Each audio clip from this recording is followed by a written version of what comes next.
ప్రార్థన చేసుకున్నాం. నమ్మగలిగిన తండ్రి వందనాలు చెల్లిస్తున్నాం. మరో వారాన్ని అందించినందుకే వందనాలు ప్రభువా. ఈ అత్యంత ప్రేమ కనికరము మా మీద చూపిస్తుంది దేవా. ఆకాశం నుండి కూడా ప్రభా నీ దృష్టి మా మీద ఉంచుతున్నందుకే వందనాలు ప్రభా. ఆ పరిస్థితుల్లో ప్రభా నీ ప్రేమ ఎంతో విస్తారంగా నా ప్రభా మా మీద కుమ్మరిస్తున్నందుకే వందనాలు ప్రభా. ఈ వారం అంతా మాకు సహాయం చేస్తూ ప్రభా కావలసిన ఆహారం ఇచ్చి, ఆరోగ్యం ఇచ్చి, క్షేమం ఇచ్చి ప్రభా తండ్రి మీరు ఆయన అక్కడిచ్చి మరి దాటుకొని రావడానికి మాకు చేసిన ప్రతి మేలుకై వందనాలు ప్రభా. అదేవిధంగా నా ప్రభా కొంత సమయం నీ సన్నిధికి వచ్చాం నాయన. మీరు మా మధ్యలోనికి రండి ప్రభా. మాకు మీ సన్నిధి అనుభవించే భాగ్యాన్ని మీరు దయచేయండి దేవా. బలమైన నీ ఆత్మ వాతావరణం, బలమైన పరిశుద్ధ నీకు సహాయ సన్నిధిని ప్రభా మాతో పంపించండి దేవా. పాటల్లో సహాయం చేయండి దేవా. అదేవిధంగా వాక్యంలో ప్రభా నిన్ను ఆరాధించడానికి తలంపులు దయచేయండి ప్రభా. సమయం అంతా మీ చేతులకు అప్పగించుకుంటున్నాం ప్రభా. పరిశుద్ధాత్మ దేవుని యొక్క సహాయాన్ని దయచేయండి. నీ కుమారుడైన యేసుక్రీస్తు వారిని జ్ఞాపకం చేసుకుంటున్నాం. నేను మా కోసం ఈ లోకానికి నేను మరణించడానికి నేను పంపించినందుకే వందనాలు ప్రభా. ఆయన మరణం ద్వారా మేము నీ దగ్గరికి రాగలిగాము. నేను మాకు ఈ గొప్ప రక్షణ, నేను పాప క్షమాపణలు ప్రభా నీ కుమారుని యొక్క మరణం ద్వారా మాకు ఇచ్చినందుకే వందనాలు. దాన్ని బట్టి కూడా హృదయపూర్వకంగా స్తుతిస్తున్నాం దేవా. పరిశుద్ధుడైనా హృదయాన్ని అంతరంగాన్ని చూసే దేవుడు ప్రభా, ఆలోచనలు చూసే దేవుడు, ప్రతిదీనైనా నీ దృష్టికిలో ప్రభా కనబడుతుంది దేవా. అలాంటి నీ ఎదుట మేము ప్రభా ఏది దాచిపెట్టగలమైనా మా జీవితాలు నీకు తెలుసు, మా అంతరంగం నీకు తెలుసు నాయన. మీరు మమ్మల్ని క్షమిస్తూ నేను ప్రతి పరిస్థితిలో సహాయం చేస్తూ నా ప్రతి విషయాన్ని ప్రభా మీరు చూస్తూ మాకు సహాయం చేస్తున్నందుకు ఉదయకాల సమయంలో నేను ఆరాధించడానికి వచ్చిండగా కొంత సమయం మీరు మాతో ఉండి మీరే నడిపించి మీ నామానికి మహిమ తెచ్చుకుంటారని ఈ ప్రార్థన మరొకరైన యేసుక్రీస్తు వారి నామంలో ప్రార్థించి వేడుకుంటున్నాము తండ్రి. ఆమేన్.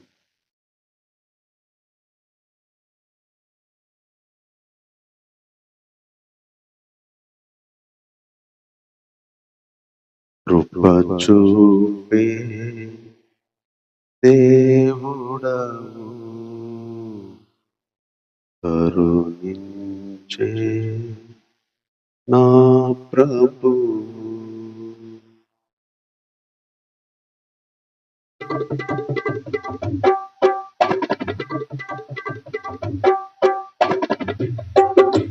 కృప చూపే దేవుడవు, కరుణించే నా ప్రభు, నీ ప్రేమకు సాటి లేనే లేదు, నీ దయకు అంకితం నేనేనయ్యా. నీ ప్రేమకు సాటి లేనే లేదు, నీ దయకు అంకితం నేనేనయ్యా. నా తండ్రివి నాతో నీవేనయ్యా, నా తండ్రివి నాతో నీవేనయ్యా. కృప చూపే దేవుడవు, కరుణించే నా ప్రభు,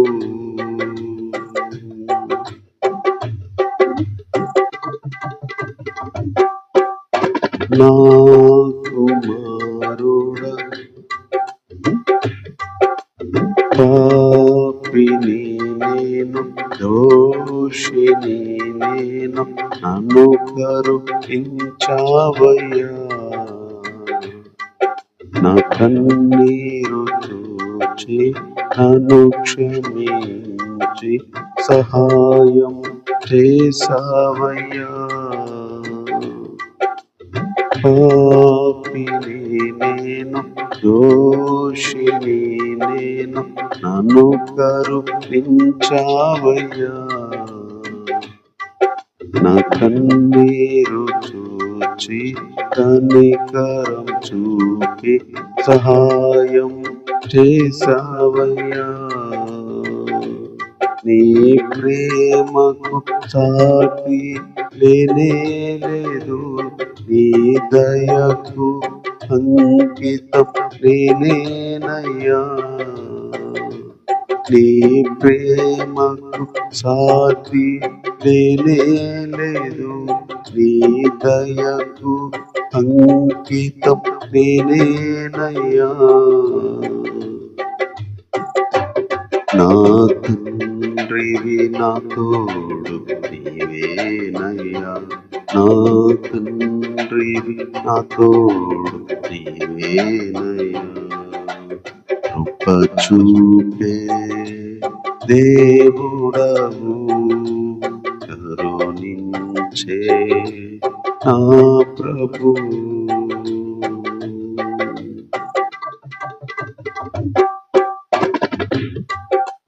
నా కుమారుడ, నా కుమారి, ధైర్యముగా ఉండుము, నా స్థితి చూచి పన్ను పలకరించి నాతో మాట్లాడినావు. నా కుమారుడ, నా కుమారి, ధైర్యముగా ఉండుము అని నా స్థితి చూచి నన్ను పలకరించి నాతో మాట్లాడినావు. నీ ప్రేమకు సాటి లేనే లేదు, నీ దయకు అంకితం నేనేనయ్యా. నీ ప్రేమకు సాటి లేనే లేదు, నీ దయకు అంకితం నేనేనయ్యా. నా తండ్రివి నా తోడు నీవేనయ్యా, నా తండ్రివి నా తోడు నీవేనయ్యా. కృప చూపే దేవుడవు, కరుణించే నా ప్రభు.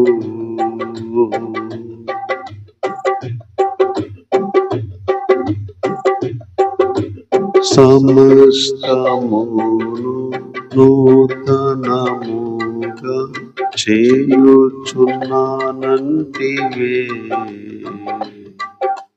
సమాధానముతో సంతోషముతో నన్ను నింపుచున్నావు నీవు. సమస్తమును నూతనముగా చేయుచున్నానంటివే,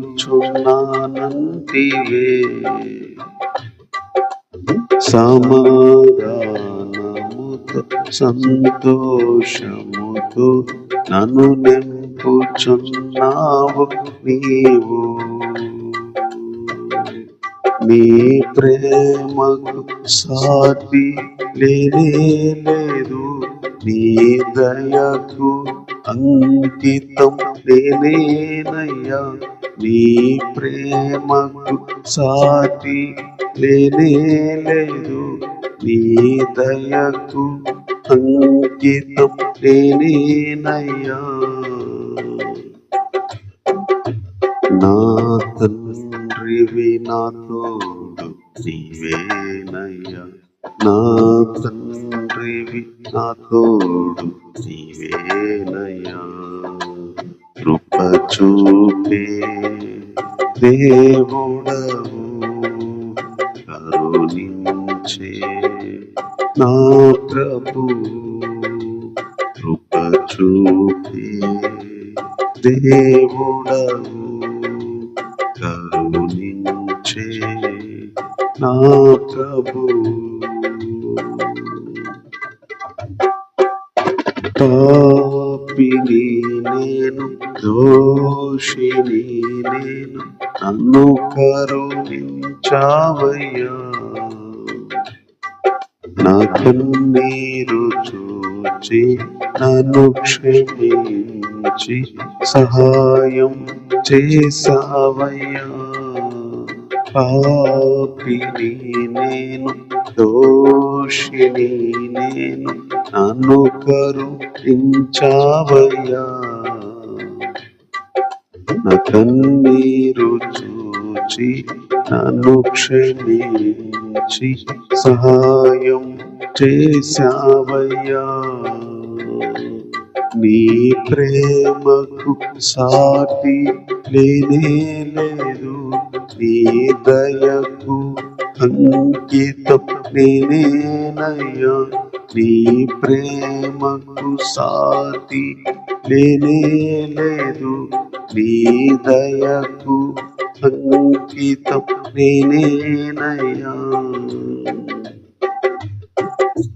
నా తండ్రివి నా తోడు నీవేనయ్యా నా తండ్రివి నా తోడు నీవేనయ్యా కృప చూపే దేవుడవు కరుణించే నా ప్రభు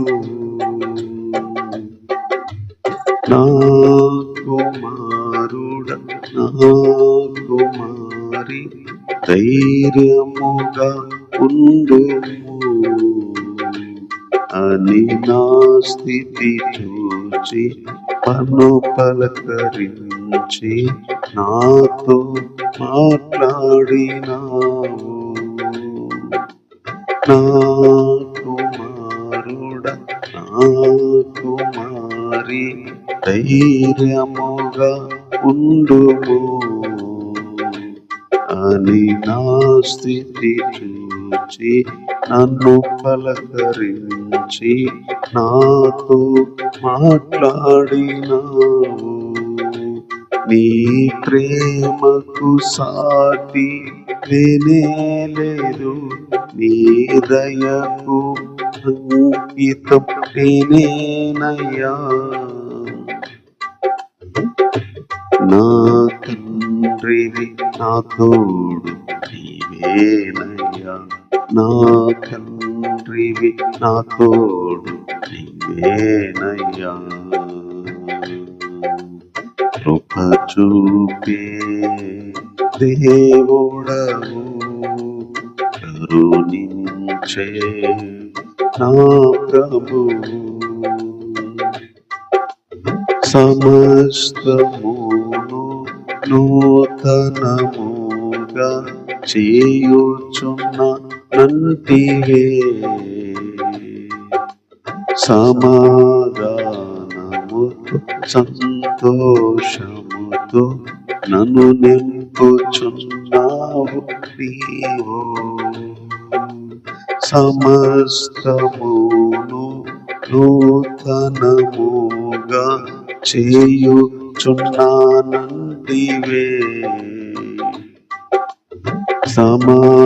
సమాధానముతో సంతోషముతో నన్ను నింపుచున్నావు నీవు నీ ప్రేమకు సాటి లేనే లేదు నీ దయకు అంకితం నేనేనయ్యా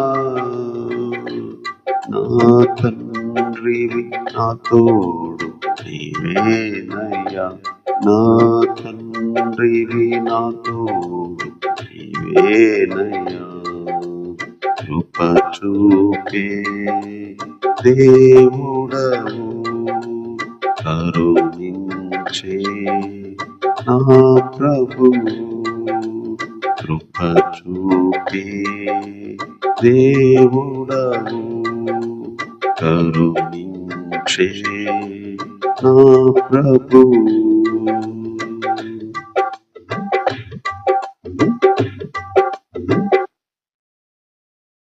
మారని దేవుడు, మధురమైన వాడు, ఆపదలో నా సహాయము, నేను దాగిన దుర్గము.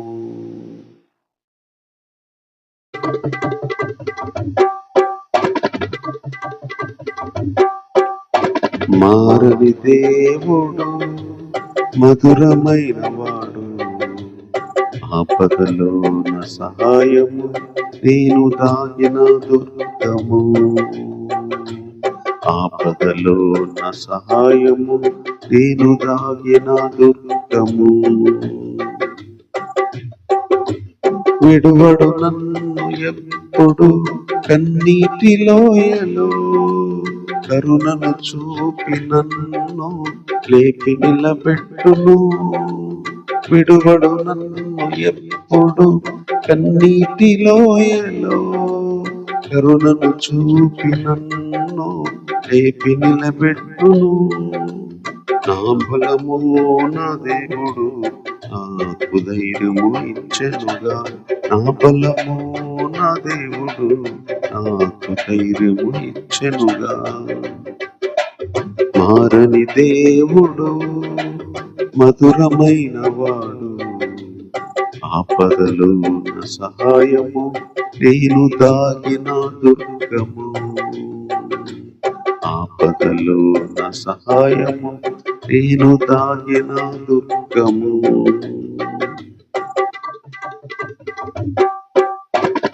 భూమి మార్పు నొందిన,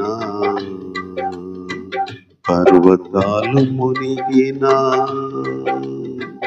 సముద్ర జలాలన్నీ నాపై లేచిన. భూమి మార్పు నొందిన, పర్వతాలు మునిగిన, సముద్ర జలాలన్నీ నాపై లేచిన. ఇశ్రాయేలు దేవుడు నాకు తోడున్నాడు. ఇశ్రాయేలు దేవుడు నాకు తోడున్నాడు. నేను భయపడక ఆయనను నమ్ముకుందును. నేను భయపడక ఆయనను నమ్ముకుందును. మారని దేవుడు, మధురమైన వాడు, ఆపదలో నా సహాయము, నేను దాగిన దుర్గము. ఆపదలో నా సహాయము, నేను దాగిన దుర్గము.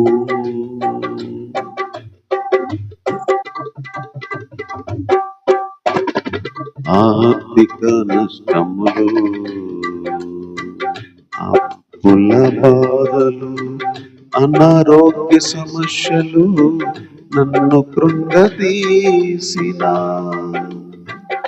ఆర్థిక నష్టములు, అప్పుల బాధలు, అనారోగ్య సమస్యలు నన్ను కృంగదీసిన. సైన్యములకు అధిపతి నాకు తోడున్నాడు. సైన్యములకు అధిపతి నాకు తోడున్నాడు. నేను బెదరకుందును, ఆయనను వేడుకొందును. నేను బెదరకుందును, ఆయనను వేడుకొందును. మారని దేవుడు, మధురమైన వాడు, ఆపదలో నా సహాయము, నేను దాగిన దుర్గము. ఆపదలో నా సహాయము, నేను దాగిన దుర్గము.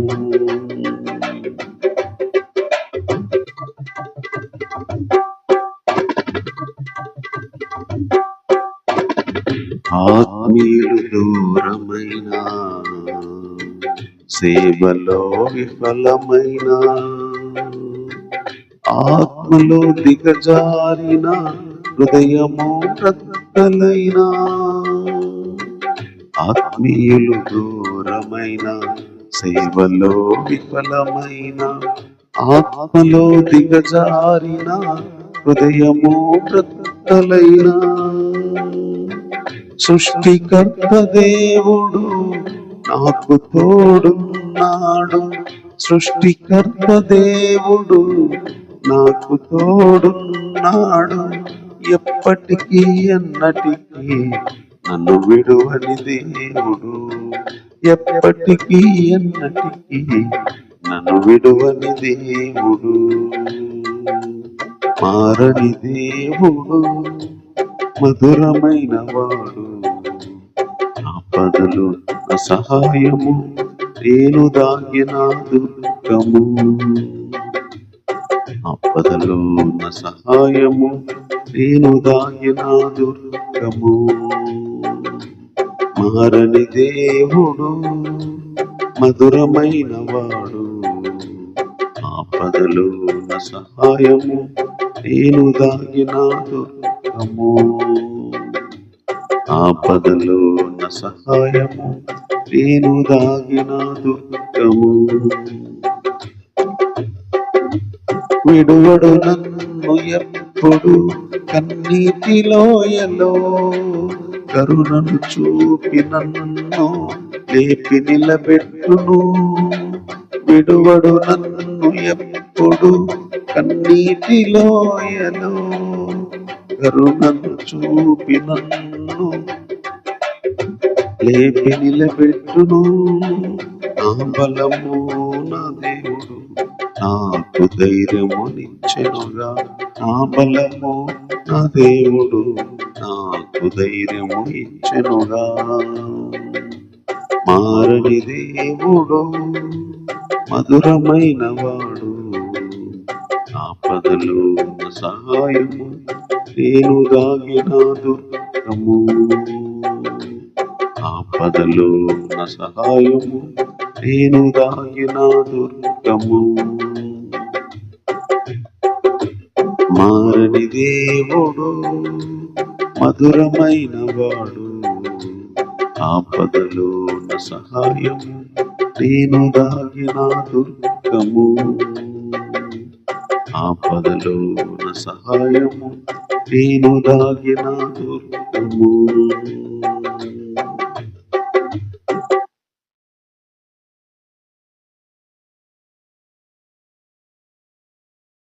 ఊహలు నాకు ఊటలు,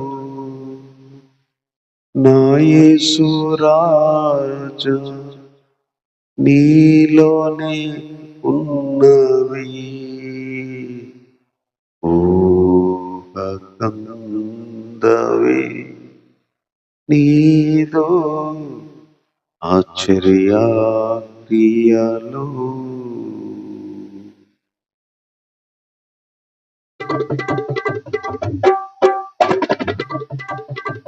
ఊహలు నాదు ఊటలు,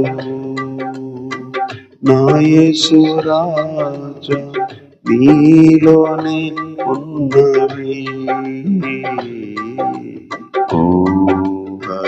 ఊహకందవే నీదో ఆశ్చర్య క్రియలు. ఊహకందవే నీదో ఆశ్చర్య క్రియలు.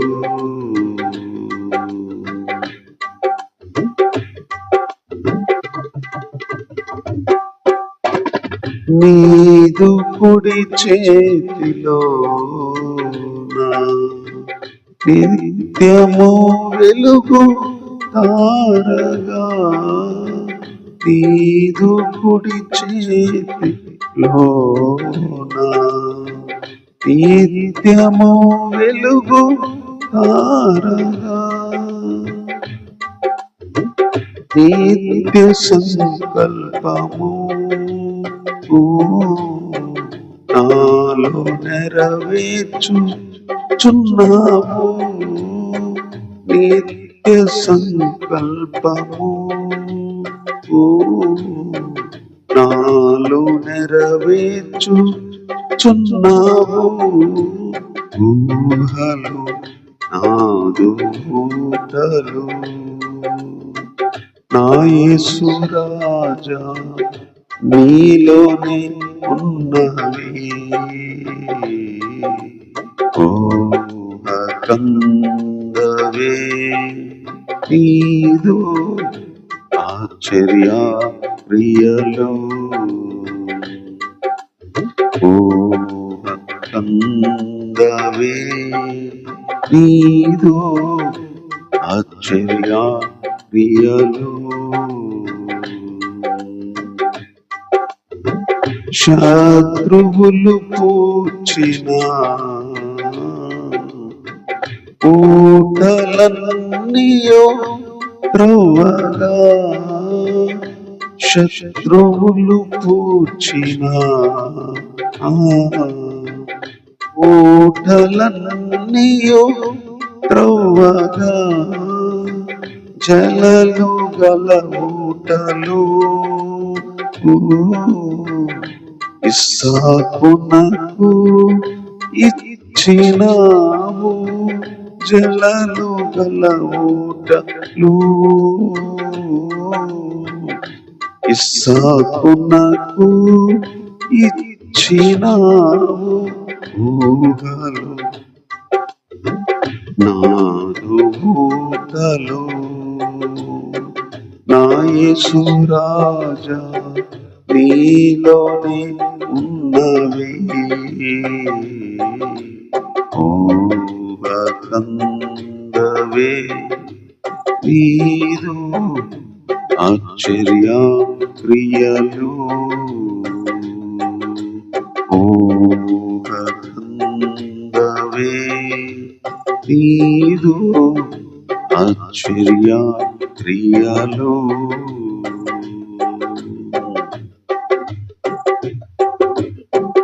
ఊరు మంచిదే గాని ఊటలన్నీయు చెడిపోయినే ఊరు మంచిదే గాని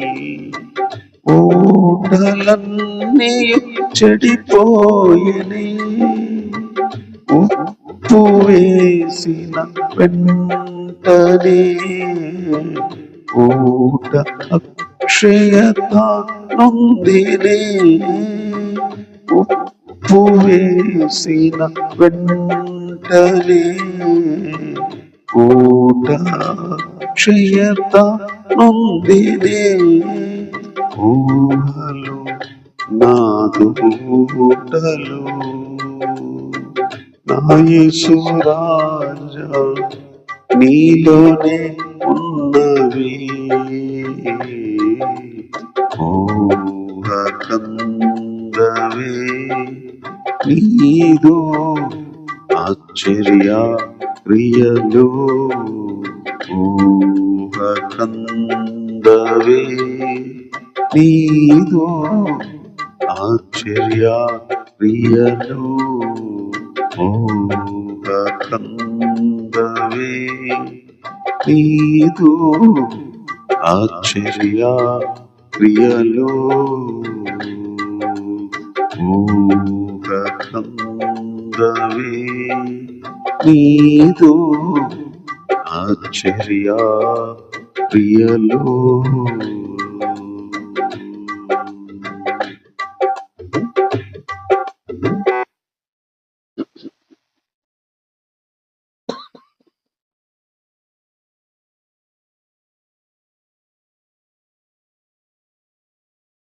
దేవుని ఆరాధించిన వాక్యాన్ని చదువు ఆదికాండము 7వ వచనం చదువు. యెహోవా దూత అరణ్యములో నీటి బుగ్గ యొద్ద అనగా షూరు మార్గములో బుగ్గ యొద్ద ఆమెను కనుగొని చారవైన దాసివైన హాగరు ఎక్కడి నుండి వచ్చితివి, ఎక్కడికి వెళ్ళుచున్నావు అని అడిగినందుకు అది నా యజమానురాలైన శారా యొద్ద నుండి పారిపోవచ్చున్నాను అని. అప్పుడు యెహోవా దూత, నీ యజమానురాలు యొద్దకు తిరిగి వెళ్ళి ఆమె చేతి కింద అణిగి ఉండమని దానితో చెప్పాను. మరి యెహోవా దూత, నీ సంతానమును నిశ్చయముగా విస్తరింపచేసేదను. అది లెక్కింపలేనంత, వీలు లేనంత విస్తార జనమవునని దానితో చెప్పింది. మరి యెహోవా దూత, ఇదిగో యెహోవా నీ మొరను వినెను. నీవు గర్భవతివై ఉన్నావు. నీవు నీ కుమారుని కని అతనికి ఇష్మాయేలును పేరు పెట్టు. అతడు అడవి గాడిద వంటి మనుషుడు. అతని చెయ్యి అందరి చేతులు అతనికి విరోధంగా ఉండును. అతడు తన సహోదరులు అందరి ఎదుట నివసించును అని దానితో చెప్పాడు. అది చూచుచున్న దేవుడు నీవే అను పేరు తనతో మాట్లాడిన యెహోవా పేరు పెట్టెను. యెహోవా ఎలయనగా నన్ను చూచిన వాణ్ణి నేను ఇక్కడ చూచితిని కదా అని అనుకున్నాను. చిన్న మాట ప్రార్థన చేసుకున్నాను. ప్రేమ కలిగిన తండ్రి, నీకు వందనాలు ప్రభువా. కొంత సమయంలో మీరు ఎలాంటి దేవుడో ప్రభువా అర్థం చేసుకొని ఆరాధించడానికి కొన్ని వాక్య తలంపులు మాకు దయచేయండి. చదువుకున్న ఈ మాటల్లో ప్రభా మీరు ఆ రోజునైనా ఎలాగానైనా తమ జీవితాల్లో సాయం చేస్తూ వచ్చారో ప్రభా, ఈరోజు కూడా మా జీవితాల్లో కూడా మీరు సహాయం చేయగలిగిన దేవుడు అని ప్రభా, ఆ రీతిగా నిన్ను స్తుతించడానికి ఈ వాక్యాన్ని మా హృదయంలోనికి నా ప్రభా తీసుకెళ్ళమని కోరు ఈ ప్రార్థన మా రక్షకుడైన యేసుక్రీస్తు వారి నామములో ప్రార్థించి వేడుకుంటున్నాము. ఆమేన్. ఈ చదువుకున్న ఈ మాటలు అబ్రహాము మరి జీవితంలో జరిగిన సంఘటన. దేవుడు అబ్రహామును పిలిచి మరి ఒక దేశానికి మరి రమ్మంటే వచ్చాడు. తనకు సంతానం ఇస్తానని చెప్పాడు, కానీ 10 ఏళ్ళు దేవుడు చెప్పిన మాట పట్టుకొని ఉన్న సంతానం ఇవ్వలేదు. ఆ టైంలో వాళ్ళు కరువు వచ్చింది, ఐగుప్తు దేశానికి వెళ్ళారు. అక్కడ ఒక దాసి అయిన హాగర్ అనే ఆమెని మరి వాళ్ళ ఇంట్లో పనికి తెచ్చుకున్నారు. అప్పుడు ఈ అబ్రహాము భార్య శారా మరి మరి దేవుడు మనకు ఇంకా పిల్లలు ఇవ్వలేదు కాబట్టి 10 ఏళ్ళయింది ఇక్కడికి వచ్చి. మరి శారా చెప్తుంది అబ్రహాంకి 10 ఏళ్ళయింది, మరి ఈ దాసితో అన్న వెళ్ళు, దేవుడు ఆ విధంగా మనకు సంతానం ఇస్తాడని చెప్పినప్పుడు అబ్రహాం ఆమెతో పోయినప్పుడు ఆమె గర్భవతి. శారానే పంపించింది తన దాసి దగ్గరికి అబ్రహాం. ఎప్పుడైతే ఈ దాసి గర్భవతి అయిందో, పని మనిషి గర్భవతి అయింది, అప్పుడు యజమానురాలు ఆమె దృష్టికి నీచంగా కనపడింది. అంటే యజమానురాలైన శారా మరి కొంచెం తక్కువగా చూసినట్టు మరి రాయబడింది. అది శారా జీర్ణించుకోలేకపోయింది. అంటే తనకు రాకుండా మరి ఆమెకు వచ్చిన గర్భాన్ని బట్టి లేదా ఆమె అతిశయించదాన్ని బట్టి మరి శారా మరి జలసిగా ఫీల్ అయింది. అబ్రహాంతో చెప్పింది ఆమెను వెళ్ళగొట్టమని. అప్పుడు అబ్రహాం ఈ శారా మాట విని ఆ దాసిని పంపించేస్తారు. అదే ఇక్కడ జరిగిన చరిత్ర. శారానే చెప్పింది ఆమె దగ్గరికి వెళ్ళమని. ఎప్పుడైతే ఆమె గర్భవతి అయింది, మళ్ళీ శారాకి అది నచ్చక మరి ఆమె వెళ్ళగొట్టమని చెప్పినట్టు మనకి ఇక్కడ దేవుడు రాయింది. ఆ టైంలో ఈ హాగరు, ఆమె పేరు దాసి పేరు, హాగరు మరి పారిపోతా ఉంది. వెళ్ళిపోతాం. ఎందుకంటే వాళ్ళు అక్కడ ఉండనియాలి. వెళ్ళగొట్టేసరికి వెళ్ళిపోతాము. ఎక్కడికి వెళ్ళాలో తెలియని పరిస్థితి, ఏం చేయాలో తెలియని పరిస్థితిలో మరి వెళ్ళిపోతాము. ఈ వెళ్ళిపోయే టైంలో దేవుని దూత ఆమెను కనుగొన్నారు. హాగరు జీవితంలో జరిగిన చరిత్ర ఇక్కడ రాయబడింది. అబ్రహాము మరి శారా మాట విని ఆమెను వెళ్ళగొట్టినప్పుడు అరణ్యంలో పడి వెళ్తా ఉంది. మరి ఎక్కడికి వెళ్తుందో తెలియదు. ఆమె వెళ్తుంటే దేవుడు తన దూతను పంపించాడు. దేవుని దూత ఆమెను ఎదుర్కొంది. దేవుని దూత ఆమెను ఎదుర్కొని, శారాదాసువైన హాగరు ఎక్కడికి పోతున్నావు అని చెప్పి అడిగాడు దూత. ఎందుకంటే అబ్రహాము మరి శారా మాటలు విని, శారా వచ్చేసి మరి శ్రమ పెట్టిందనమాట. తట్టుకోలేక పారిపోయింది. శారా పెట్టి బాధ తట్టుకోలేక పారిపోతా ఉంటే మరి ఆ బాధ పడలేక పారిపోయిన ఆమెకి దేవుని దూత కనిపించింది. దేవునికి పక్షపాతం ఉండదు. అబ్రహాము భార్య శారా, మరి దాసేమో హాగరు. వాళ్ళేమో బాధపడి శ్రమపరిచి ఆమెను వెళ్ళగొట్టారు. కానీ దేవుని దూత మాత్రం అబ్రహాము శారా దగ్గరికి రాలేదు. కానీ వెళ్ళగొట్టబడిన ఆమె దగ్గరికి, పారిపోతున్న ఆమె దగ్గరికి దేవుడు వచ్చాడు. దేవుని దూత వచ్చింది.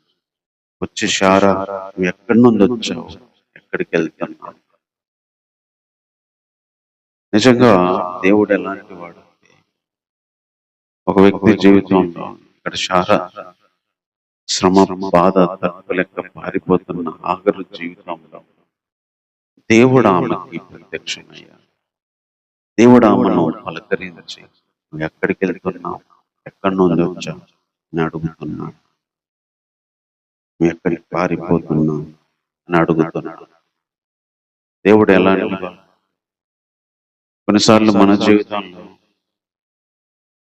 కొన్ని బాధలు మనం తరిమినప్పుడు, లేదా కొంతమంది మనుషులకి దూరంగా పారిపోతున్నప్పుడు, అరణ్యంలో హాగర్ లాగా ఒంటరిగా మనం బ్రతుకుతున్నప్పుడు, ఆ రోజు ఆమెకి దేవుడు ప్రత్యక్షమై, నువ్వు ఎక్కడికి వెళ్తున్నావు, ఎక్కడి నుంచి వచ్చావు అని పలకరించి మాట్లాడినట్టు రోజు అలాంటి వారితో దేవుడు మాట్లాడాడు.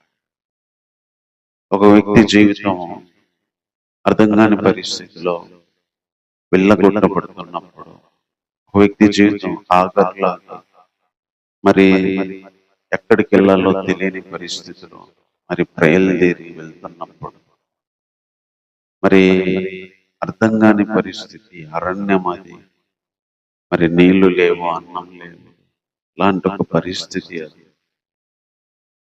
అందులో ఆమె స్త్రీ అయినా కానీ ఆ పరిస్థితిని దేవుడు చూచాడు. ఆ పారిపోయే స్థితిని దేవుడు చూచాడు. హాగరు దగ్గరికి దేవుడు పంపించాడు తన దూతను. ఎందుకంటే శారా పెట్టిన శ్రమ, ఆమెను ఎందుకు వెళ్ళగట్టారు, అవన్నీ దేవుడు చూశాడు. చూసి హాగరు దగ్గరికి వచ్చి దేవుడు పలకరించాడు. ఈరోజు ఎవరైనా కానీ దేవునికి పక్షపాతం లేదు. శ్రమ పెట్టబడి మరి పారిపోయే పరిస్థితి వచ్చినప్పుడు, అన్యాయంగా బాధపడే పరిస్థితికి వచ్చినప్పుడు, అన్యాయంగా వేదనకి గురైనప్పుడు, హాగర్లాగే మొదట్లో వాళ్ళే మంచిగా ఉండి శారానే చేసి తర్వాత ఆమె బాధ పెట్టి వెళ్ళగొట్టినట్టు, ఇలాంటి పరిస్థితుల్లో ఎవరైతే మరి అలా ఉంటారో వాళ్ళకు దేవుడు మాట్లాడేవాడు, వాళ్ళ దగ్గరికి వచ్చేవాడు, వాళ్ళతో పలకరించేవాడు. హాగరును దేవుడు పలకరించాడు. నిజంగా ఎంత ధన్యత! దేవుడే ఒక వ్యక్తితో వచ్చి మాట్లాడితే, దేవుడే ఒక వ్యక్తి దగ్గరికి వస్తే అది నిజంగా సంతోషం. హాగర్కి దేవుడే వచ్చి మాట్లాడితే మరి ఎంత ధైర్యం వచ్చి ఉంటారు, ఎంత ఆనందం కలిగి ఉంటారు. సరే, వీళ్ళు ఎల్లగొట్టిన దేవుడు నా పక్షాన ఉన్నాడు, వీళ్ళు మరి శ్రమ పెట్టిన దేవుడు నాతో వచ్చి మాట్లాడుతున్నాడని ఆఖరు ఆ రోజు చాలా సంతోషంగా మరి ఫీల్ అయ్యి ఉంటుంది. అలాగే మనుషుల విషయంలో కానీ, తర్వాత కొన్ని పరిస్థితుల్లో కానీ ఇలాగే మరి శ్రమ పెట్టి, బాధ పెట్టి, పారిపోతున్న పరిస్థితులు ఉన్నప్పుడు దేవుడు మాట్లాడినప్పుడు కలిగే సంతోషం, దేవుడు మన పక్షాన ఉన్నాడు అంటే కలిగే ధైర్యం వేరు. అందుకే దేవుడు పక్షాన ఉన్నా, ఒక్కరిగా ఉన్నా, అరణ్యంలో ఉన్నా, ఒంటరిగా ఉన్నా, మరి ఎంతో మంది భక్తులు కూడా దేవుడు ఒక్కడ ఉంటే చాలు, ఎవరు లేకపోయినా అన్నట్టు బ్రతికిన వాళ్ళు. ఎందుకంటే దేవుడు ఎన్నోసార్లు అలాంటి వాళ్ళ దగ్గరికి తన దూతలను పంపించి మాట్లాడించాడు, కాపాడుతూ వచ్చాడు. ఇక్కడ ఆగరు ఎటు వెళ్ళాలో తెలియని పరిస్థితిలో ఉన్న ఆమెకి దేవుడు దిగొచ్చి ఆమెను పలకరించాడు, ఆమెతో మాట్లాడినాడు. తర్వాత మాట్లాడి ఏం చెప్తున్నాడంటే, నువ్వు వెళ్ళి శారా దగ్గరికే వెళ్ళు, ఆమె కింద అణిగి ఉండు, నీ సంతానాన్ని నిశ్చయముగా విస్తరింపజేస్తా, అది లెక్కింప వీలు లేనంత విస్తారమవుతుంది అని చెప్తున్నాడు. దేవుడు మాట్లాడి పలకరించడమే కాదు, ఆమెకి ఏం చెప్తున్నాడు అంటే సలహా ఇస్తున్నాడు. నువ్వు మళ్ళీ శారా దగ్గరకే వెళ్ళి అణిగి ఉండు, నేను నీ సంతానాన్ని కూడా విస్తరింపజేస్తా, నీ సంతానం కూడా లెక్కింపలేనంత వీలుగా ఉంది, లెక్కింప వీలు లేనంత ఎక్కువై. అంటే దేవుడు ఇక్కడ ఆగరికి సలహా ఇచ్చాడు, నువ్వు పారిపోయి ఎక్కడికి పోతావు, శ్రమలు పెడుతున్నారని, ఇబ్బంది పెడుతున్నారని వెళ్ళిపోతున్నావు, వద్దు, మళ్ళీ అక్కడికి అణిగి ఉండు, మళ్ళీ అక్కడికి వాళ్ళు పెట్టేది ఏదైనా సరే వాళ్ళ దగ్గరికి వెళ్ళి ఉండు, అణిగి ఉండు, నేను నీ సంతానాన్ని కూడా అభివృద్ధి చేస్తా, నీ సంతానం కూడా లెక్కించలేనంత మరి విస్తారంగా చేస్తా అని దేవుడు ఇక్కడ వాగ్దానం చేస్తాడు. అంటే ఆగరికి కావలసిన సలహా ఇచ్చాడు. ఆగరు భవిష్యత్తులో ఆమెను, ఆమె సంతానాన్ని ఎంత అభివృద్ధి చేస్తానో దేవుడు మాట కూడా ఇస్తాడు. మన జీవితాల్లో కూడా దేవుడు అలాంటి పరిస్థితుల్లో మాట్లాడేవాడే కాదు, పలకరించేవాడే కాదు, మనం ఏం చేయాలో చెప్తాడు. మనం వేరే చోటికి వెళ్ళాలనుకుంటాం, కానీ దేవుడు అక్కడే ఉండమంటాడు. కొన్నిసార్లు శ్రమను తట్టుకోలేక, ఇబ్బందిని తట్టుకోలేక పారిపోవాలనుకుంటాం, కానీ ఈ శ్రమను భరించమంటాడు, శ్రమలోనే ఉండమంటాడు, అక్కడే అణిగి ఉండమంటాడు, అక్కడే ఓర్చుకొని ఉండమంటాడు. ఆఖరు కూడా అదే చెప్పాడు, వేరే ఊరు వెళ్ళమని చెప్పాడు, అక్కడికే అణిగి ఉండు, ఓర్చుకో అని చెప్తాడు. కొన్నిసార్లు దేవుడు మనకు కూడా అక్కడే ఉండి, అక్కడే అనగా ఇంకా బాధపడుతున్నా, ఇంకా మరి ఆ శ్రమ అనుభవిస్తున్నా, ఓర్చుకొని అణిగి అణిగి అణిగి కొన్ని సంవత్సరాలు మనం అణిగిన జీవితాన్ని అనుభవించాల్సి వచ్చింది. దేవుడు అణిగుండమనే చెప్తాడు, శ్రమను తట్టుకోమనే చెప్తాడు, భరించమనే చెప్తాడు. కొన్నిసార్లు మనం విడిపించమని అడుగుతాం, దేవా విడిపించు, దూరం చేయి, మరి దూరంగా తీసుకెళ్ళమని మనం ప్రార్థన చేస్తాం. కొన్నిసార్లు ఈ శ్రమ బాధను తీసేయమంటాం, కొన్నిసార్లు బాధను, శ్రమలో మనం అణిగి ఉండడం నేర్చుకుంటాం. బాధలో, శ్రమలో మనము అనపబడడానికి, బాధలో, శ్రమలో మనము దీనమవడానికి నేర్చుకుంటాం. అందుకే దాంట్లోనే ఉండమంటాడు. అందుకే బాధలు కొన్ని తీసేయడు, శ్రమలు కొన్ని తీసేయడు, కొన్ని గేట్లు ఎత్తేయడు మన జీవితంలో, కొన్ని ఫ్రీ చెయ్యడు ఎప్పటికీ. ఆ టైం వచ్చేంత వరకు కూడా అక్కడే అణిగి ఉండే విధంగా దేవుడు అనుమతిస్తాడు. అనపబడిన జీవితాన్ని అనుభవించడం అనే చెప్తాడు. అంటే ఆయన సలహా ఇచ్చేవాడు, తర్వాత వాగ్దానాలు ఇస్తాడు. ఆగరుకు కూడా వాగ్దానం ఇచ్చాడు, అబ్రహాంకే కాదు, ఆగరు కూడా ఇచ్చాడు. ఆగరు దాసి అయినా కూడా ఈ సంతానాన్ని నేను అభివృద్ధి చేస్తాను, ఈ సంతానాన్ని నేను లెక్కించలేనంత విస్తారంగా చేస్తా అంటున్నాడు. మనకు తెలుసు అబ్రహాముకు సంతానం ఇస్తా అన్నాడు, అబ్రహాము సంతానాన్ని ఆశీర్వదిస్తాను అన్నాడు. కానీ ఇక్కడ దేవుడు ఆగరు సంతానాన్ని కూడా ఆశీర్వదిస్తాను. అందుకనే మన ఆత్మీయ జీవితం కొన్నిసార్లు గొప్ప గొప్ప వాళ్ళలాగా ఉండకపోయినా, గొప్ప వాళ్ళకి వాగ్దానాలు చేసినంత ఆశీర్వాదం లేకపోయినా, దాసిలాగా మనం బ్రతుకుతున్నా, ఆగర్ లాంటి చిన్న జీవితం అయినా కూడా, ఆగర్ లాంటి పట్టించుకోకుండా మరి ఒక పని మనిషి లాంటి జీవితం అయినా, ఆ జీవితాన్ని కూడా ఆశీర్వదిస్తా అన్నాడు. ఆ జీవితంలో చేసేదాన్ని ఆశీర్వదిస్తా అన్నాడు. దాన్ని కూడా దేవుడు ఆశీర్వదిస్తానని చెప్పాడు. అందుకే కొన్నిసార్లు మనం అబ్రహాం లాగా ఆశీర్వదించబడకపోయినా, మన జీవితం ఆగర్లాగా ఉన్నా కూడా దేవుడు ఆశీర్వదిస్తాడు. గొప్పలాగా మనం ఆశీర్వదించబడకపోయినా కనీసం దాసుల్లాగైనా ఆగరుకు ఆశీర్వాదం ఇచ్చినట్టు మనకు కూడా ఆశీర్వాదాన్ని ఇచ్చేవాడు. ఇది దేవుడు అరే హాగరుతో చెప్పిన మాట. మొదటి విషయం, దేవుడు పారిపోయి ఆమెతో మరి ప్రత్యక్షమై పలకరించాడు, మాట్లాడాడు. తర్వాత ఆమెకు కావాల్సిన సలహా ఇచ్చి మరి నిన్ను ఆశీర్వదిస్తానన్న ఒక వాగ్దానం, ఒక మాట, ఒక నమ్మకాన్ని ఇచ్చాడు. శ్రమ భరించడానికి కూడా మనకి ఎప్పుడు ఆధారం ఏంటంటే, నేను విడిపిస్తానని దేవుడు అని చెప్పినప్పుడు మనం ఓర్చుకుంటాం. నేను సహాయం చేస్తానని దేవుడు చెప్పినప్పుడు సహాయం చేసేంత వరకు మనం ఎదురు చూస్తాం. ఒక మాట దేవుడు ఇచ్చాడంటే మనం శ్రమను భరించడానికి అది మనకు ధైర్యం ఇస్తుంది, అది నమ్మకం ఇస్తుంది. ఇక్కడ ఆగరు కూడా అదే చెప్పాడు, నువ్వు వెళ్ళు అని కూడా నేను కూడా నిన్ను ఆశీర్వదిస్తాను. ఈరోజు మన దేవుడు, ఈరోజు మనం ఆరాధించడానికి వచ్చిన దేవుడు శ్రమల్లో మనం అణిగి ఉన్నా కూడా తన వాగ్దానాన్ని ఇచ్చి, తన మాటనిచ్చి, ఆ వాగ్దానము ద్వారా మనం శ్రమలన్నీ కూడా భరించడానికి ఒక ధైర్యాన్ని, ఒక ఆశని, ఒక నమ్మకాన్ని పెట్టుకొని బ్రతకడానికి తన వాగ్దానాన్ని ఇచ్చేవాడు, తన మాట ఇచ్చేవాడు. ఆ మాటే మనల్ని బ్రతికిస్తుంది. వాటన్నింటిని తట్టుకోవడానికి, నిలబడటానికి, సహించడానికి మరి ఆ రోజు ఆఖరికి తిరిగి ధైర్యం ఇచ్చినట్టుగా మనకు కూడా ఆ మాటే ధైర్యం ఇవ్వగలదు. తర్వాత ఈమె దూత చెప్తుంది, యెహోవా నీ మొర వినెను, నువ్వు గర్భవతి అయి ఉన్నావు, నువ్వు కుమారుని కంటావు, అతనికి ఇష్మాయేల్ అనే పేరు పెడతావు, అతడు అడవి గాడిద వంటి లాంటి వాడు అవుతాడు, అతని చెయ్యి అందరికీ విరోధంగా ఉండింది అని చెప్పి ఆమెకు చెప్పినప్పుడు, నన్ను చూచుచున్న దేవుడవు నీవే అనే పేరుతో మాట్లాడిన యెహోవాకు పేరు పెట్టాను. ఏలైనగా నన్ను చూచిన వారిని నేను ఇక్కడ చూచి కదా అనుకునేను. అందుచేత నీటి బుగ్గకు బెయర్ లహాయి రోయి అను పేరు పెట్టాను.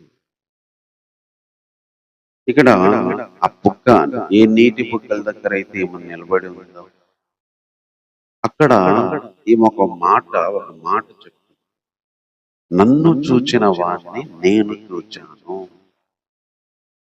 దేవుడు నన్ను చూడటమే కాదు, నన్ను చూచి నాతో మాట్లాడిన వారిని నేను చూచాను.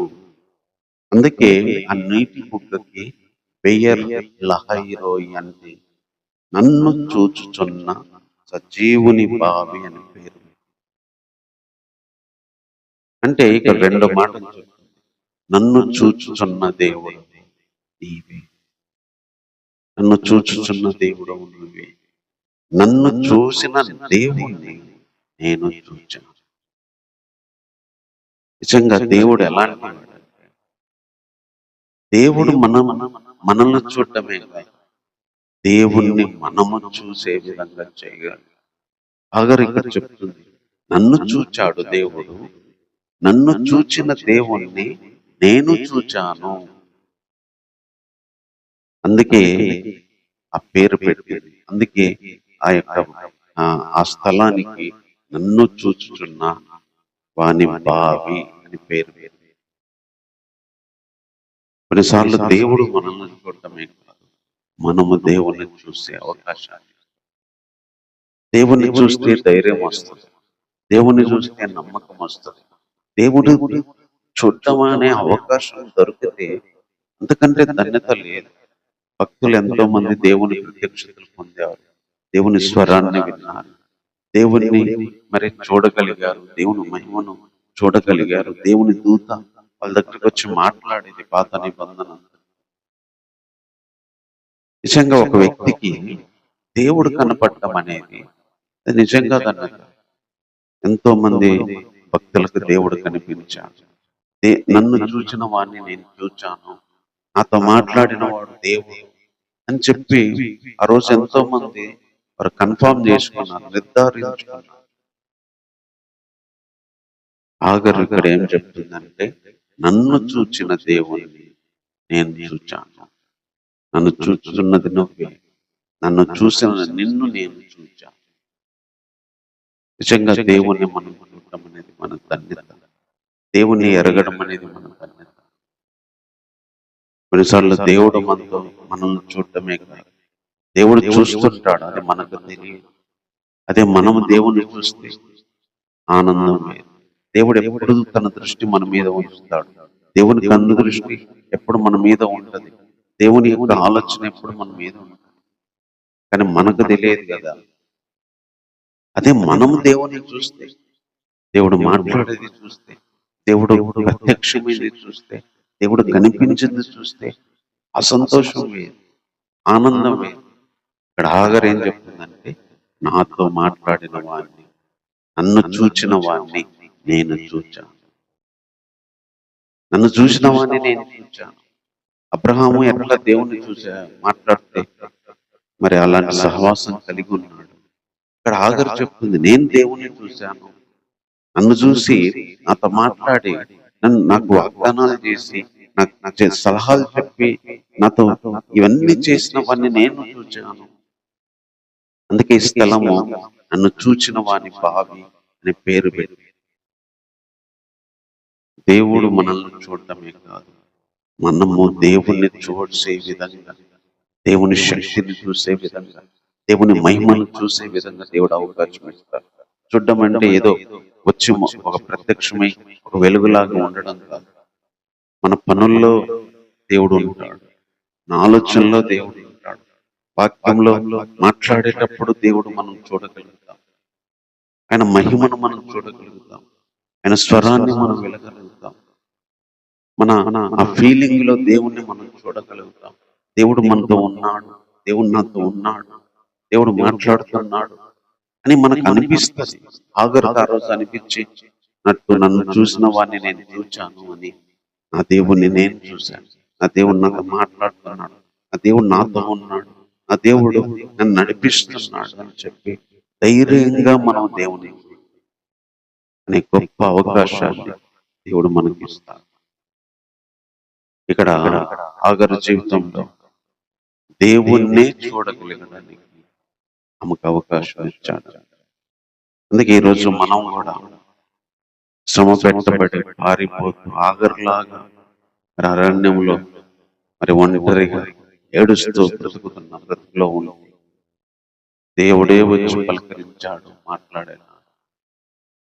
ఎక్కడికి వెళ్తున్నా, ఏమైంది అని చెప్పి దేవుడే వచ్చి అడిగాడు. తర్వాత ఏం చెయ్యాలో దేవుడే వచ్చి చెప్పాడు.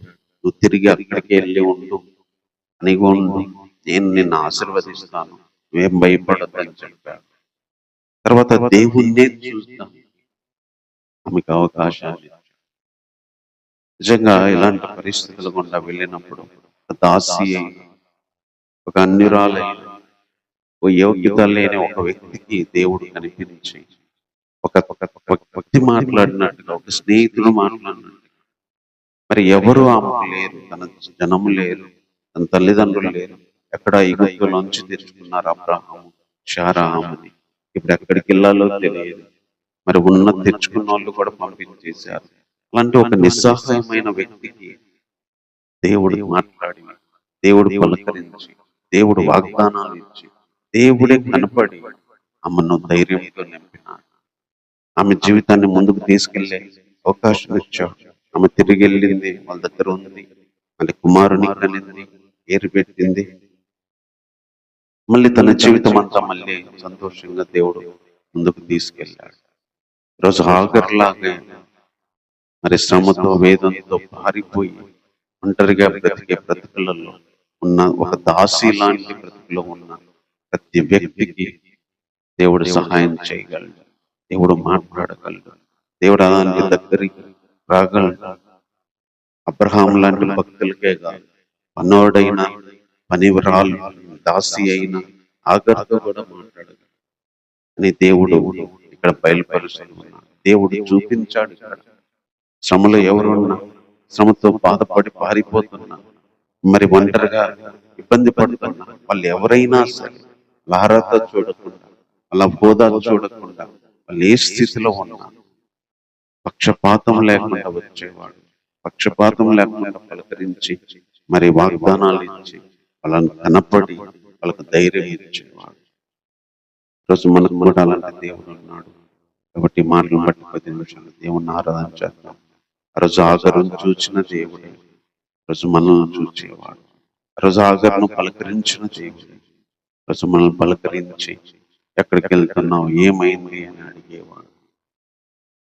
ఆ రోజు ఆగరుకు సలహా ఇచ్చి తిరిగి వెళ్ళి అక్కడే అనిగి ఉండు, నేను నిన్ను ఆశీర్వదిస్తానులే అని చెప్పినట్టుగా మనం ఏం చేయాలో, మరి ఎక్కడ ఉండాలో, మరి ఎలాంటి పరిస్థితిలో మనం బ్రతకాలో, మళ్ళీ అదే బాధలో ఉన్నారు ఈయన కూడా చెప్పేవాడు, సలహాలు ఇచ్చేవాడు. కొన్నిసార్లు కష్టమైన దేవుడు చెప్పింది అలాగే జీవించడానికి దేవుడు మళ్ళీ వెనక్కి వెళ్ళమంటాడు.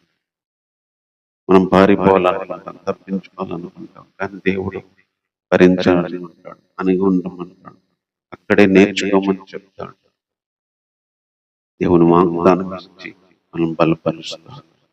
రోజు అలాంటి ఆగర్కు సహాయపడిన దేవుడే క్లిష్ట పరిస్థితులు, ఏం చేయాలో అర్థం కాని పరిస్థితులు, ఎటు వెళ్ళాలో తెలియక ఒక బావి దగ్గర కూర్చున్న ఆ స్త్రీకి మరి సహాయపడిన ఆ దేవుడు ప్రజలాంటి జీవితంతో ఉన్న మనకి సహాయం చేయగలిగిన వాడు, మాట్లాడగలిగిన వాడు, సలహాలు ఇవ్వగలిగిన వాడు, ఆయన చూసే భాగ్యాన్ని మనకి ఇవ్వగలిగిన వాడు.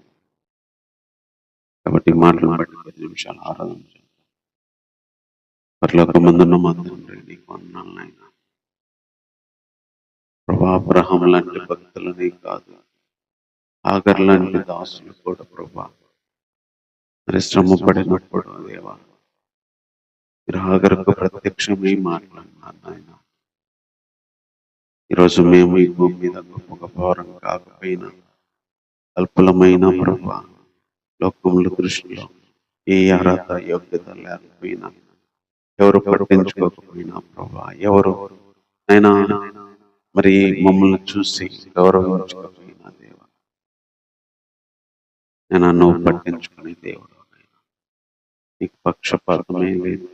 అబ్రహాంతో మాట్లాడే దేవుడివి, ఆగర్తో కూడా మాట్లాడేవాడు, గొప్ప గొప్ప భక్తులతో మాట్లాడిన వాడు, నేను బలహీనమైన అల్పమైన విశ్వాసాలతో కూడా మాట్లాడేవాడు. రోజులంటే గొప్ప దేవుడు నైనా, బాధ ఎవరు పడినా కూడా నైనా వారి దగ్గరకు వచ్చి పలకరించేవాడు, ఏమైందని తెలుసుకునేవాడు, ఏం చెయ్యాలో ప్రభా ఆలోచనలు సలహాలు ఇచ్చేవాడు, నేనున్నాను ఆశీర్వదిస్తాలే అని వాగ్దానాలు ఇచ్చేవాడు, నిన్ను చూసే భాగ్యాన్ని ఇచ్చేవాడు. ప్రభా, ఎవరు చూడట్లేదనుకున్న పరిస్థితి ఆఖరిది, దేవుడే నన్ను చూస్తున్నాడు, దేవుణ్ణే నేను చూస్తున్నానని ఆమెను ప్రభా ఆ స్థితికి తీసుకొచ్చావు నైనా. ఈ లోకంలో ఎవరు చూడకపోయినా దేవా, మీరు మమ్మల్ని చూస్తున్నారు, మేము మిమ్మల్ని చూస్తున్నాము, చూడగలిగామంటే అది నిజంగా ధన్యత ప్రభా. అంతకంటే సంతోషం ఏముంది ప్రభా? ఎవరు చూడకపోయినా నన్ను చూసే దేవుడు అని చెప్పి ఆ రోజు నన్ను చూస్తున్న దేవుడవు నువ్వు అని పేరు పెట్టింది నాయన. నన్ను చూచుచున్న దేవుని బావి ఇది అని పేరు పెట్టి, నన్ను చూచిన వాడిని నేను ఇక్కడ చూచాను అని తన జీవితంలో ఒక మర్చిపోలేని అనుభవాన్ని నేను సొంతం చేసుకుంది ప్రభా. కొన్ని పరిస్థితుల్లో మేము కూడా నేను చూడగలగాలి ప్రభా. నిన్ను చూస్తాము నాయన. మీరు మమ్మల్ని చూసినప్పుడు మేము నిన్ను చూస్తాం. అది నిజంగా మాకు సంతోషం దేవా.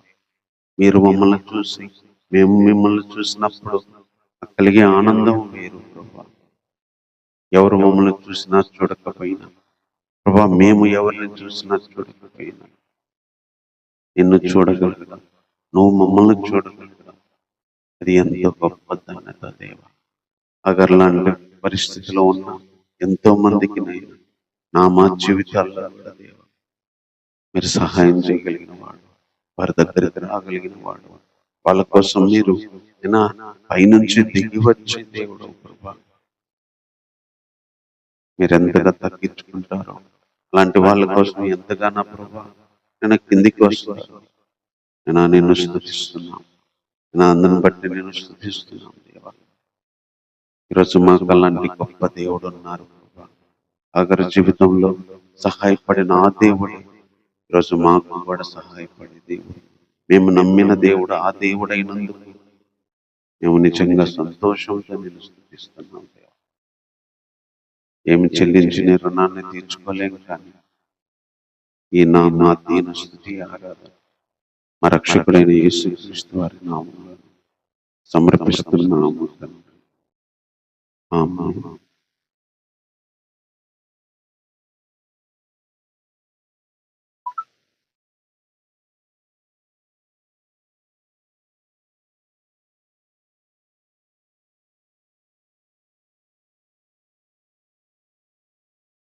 చూచుచున్న దేవుడవు నీవే యేసయ్యా, చూడముచ్చటాయని సుకుమారమైన నీ నేత్రాలం కృతము.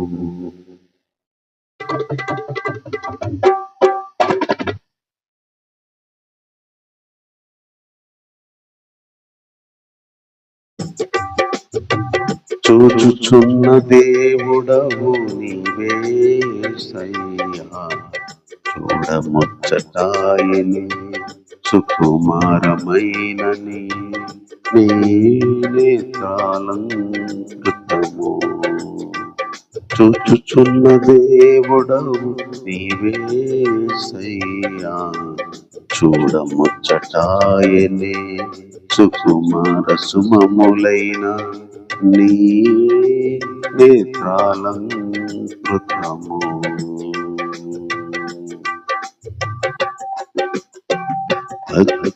పశ్చాత్తాపము కలుగునే నీ దయగల చూపులతో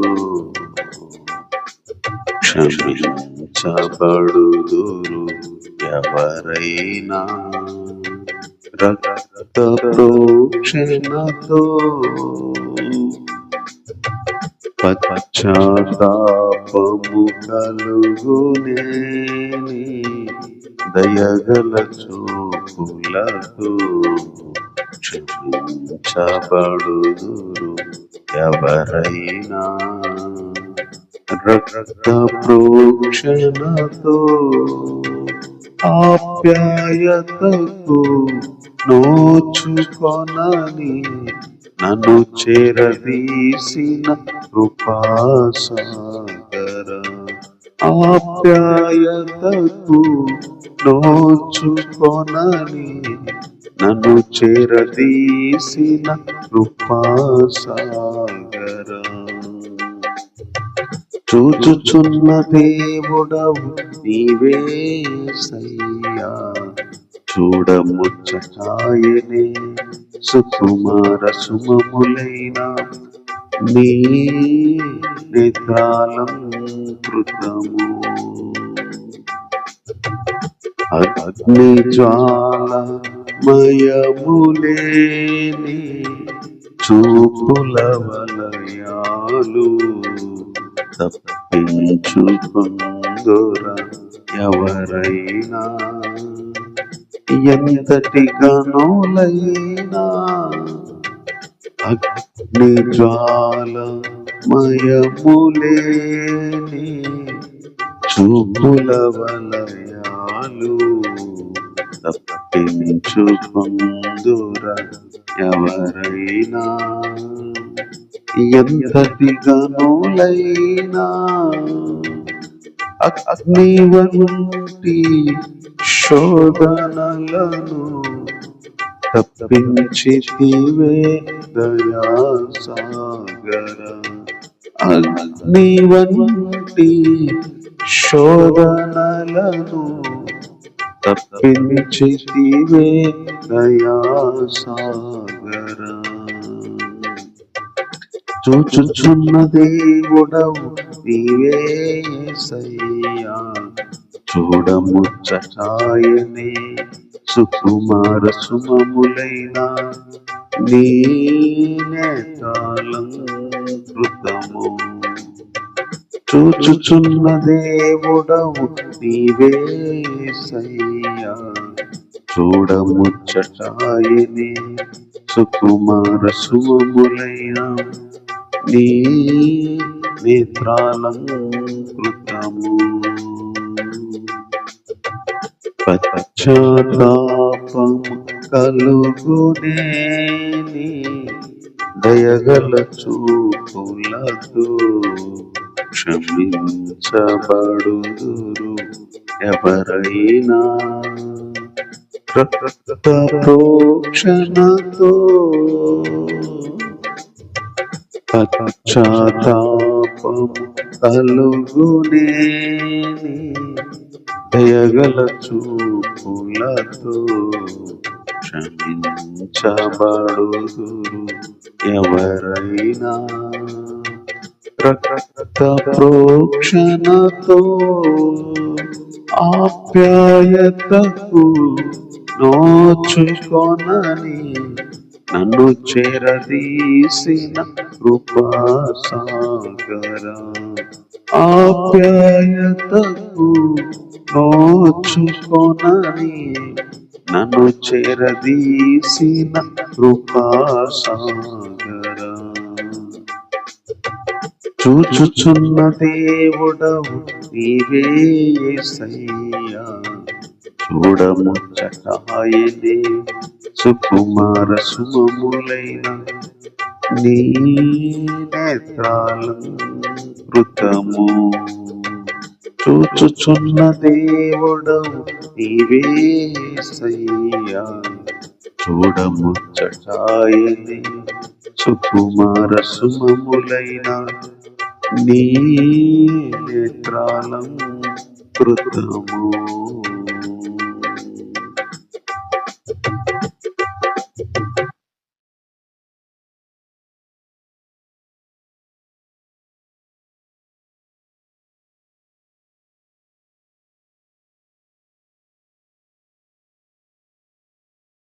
చిన్న వాక్యం చదువుకున్నాం. యాకోబు గారు రాసిన పత్రిక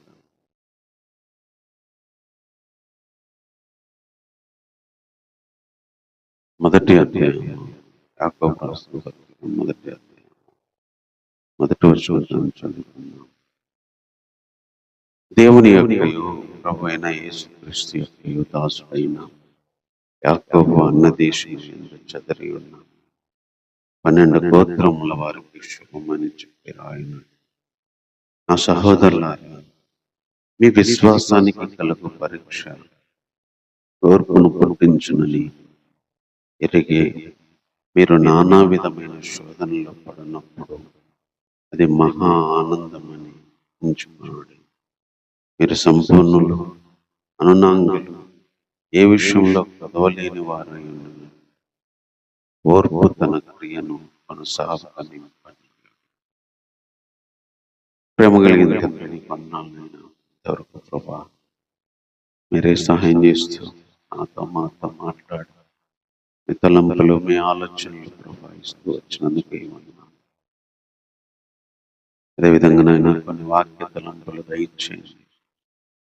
నేను నాతో మాతో మరోసారి మాట్లాడు ప్రభా. నీ ప్రత్యక్షత తండ్రి, పరిశుద్ధాత్మ దేవ మీరే మాకు వివరించండి దేవ. అర్థమైన రీతిలో, అవసరమైన రీతిలో నీ వాక్యము మా హృదయంలోనికి వెళ్ళినట్టుగా ఈ మాటలు మీరే తీసుకెళ్ళమని ఈ ప్రార్థన మా రక్షకుడైన యేసుక్రీస్తు వారి నామములోని ప్రార్థించి వేడుకుంటున్నాము తండ్రి. ఆమేన్.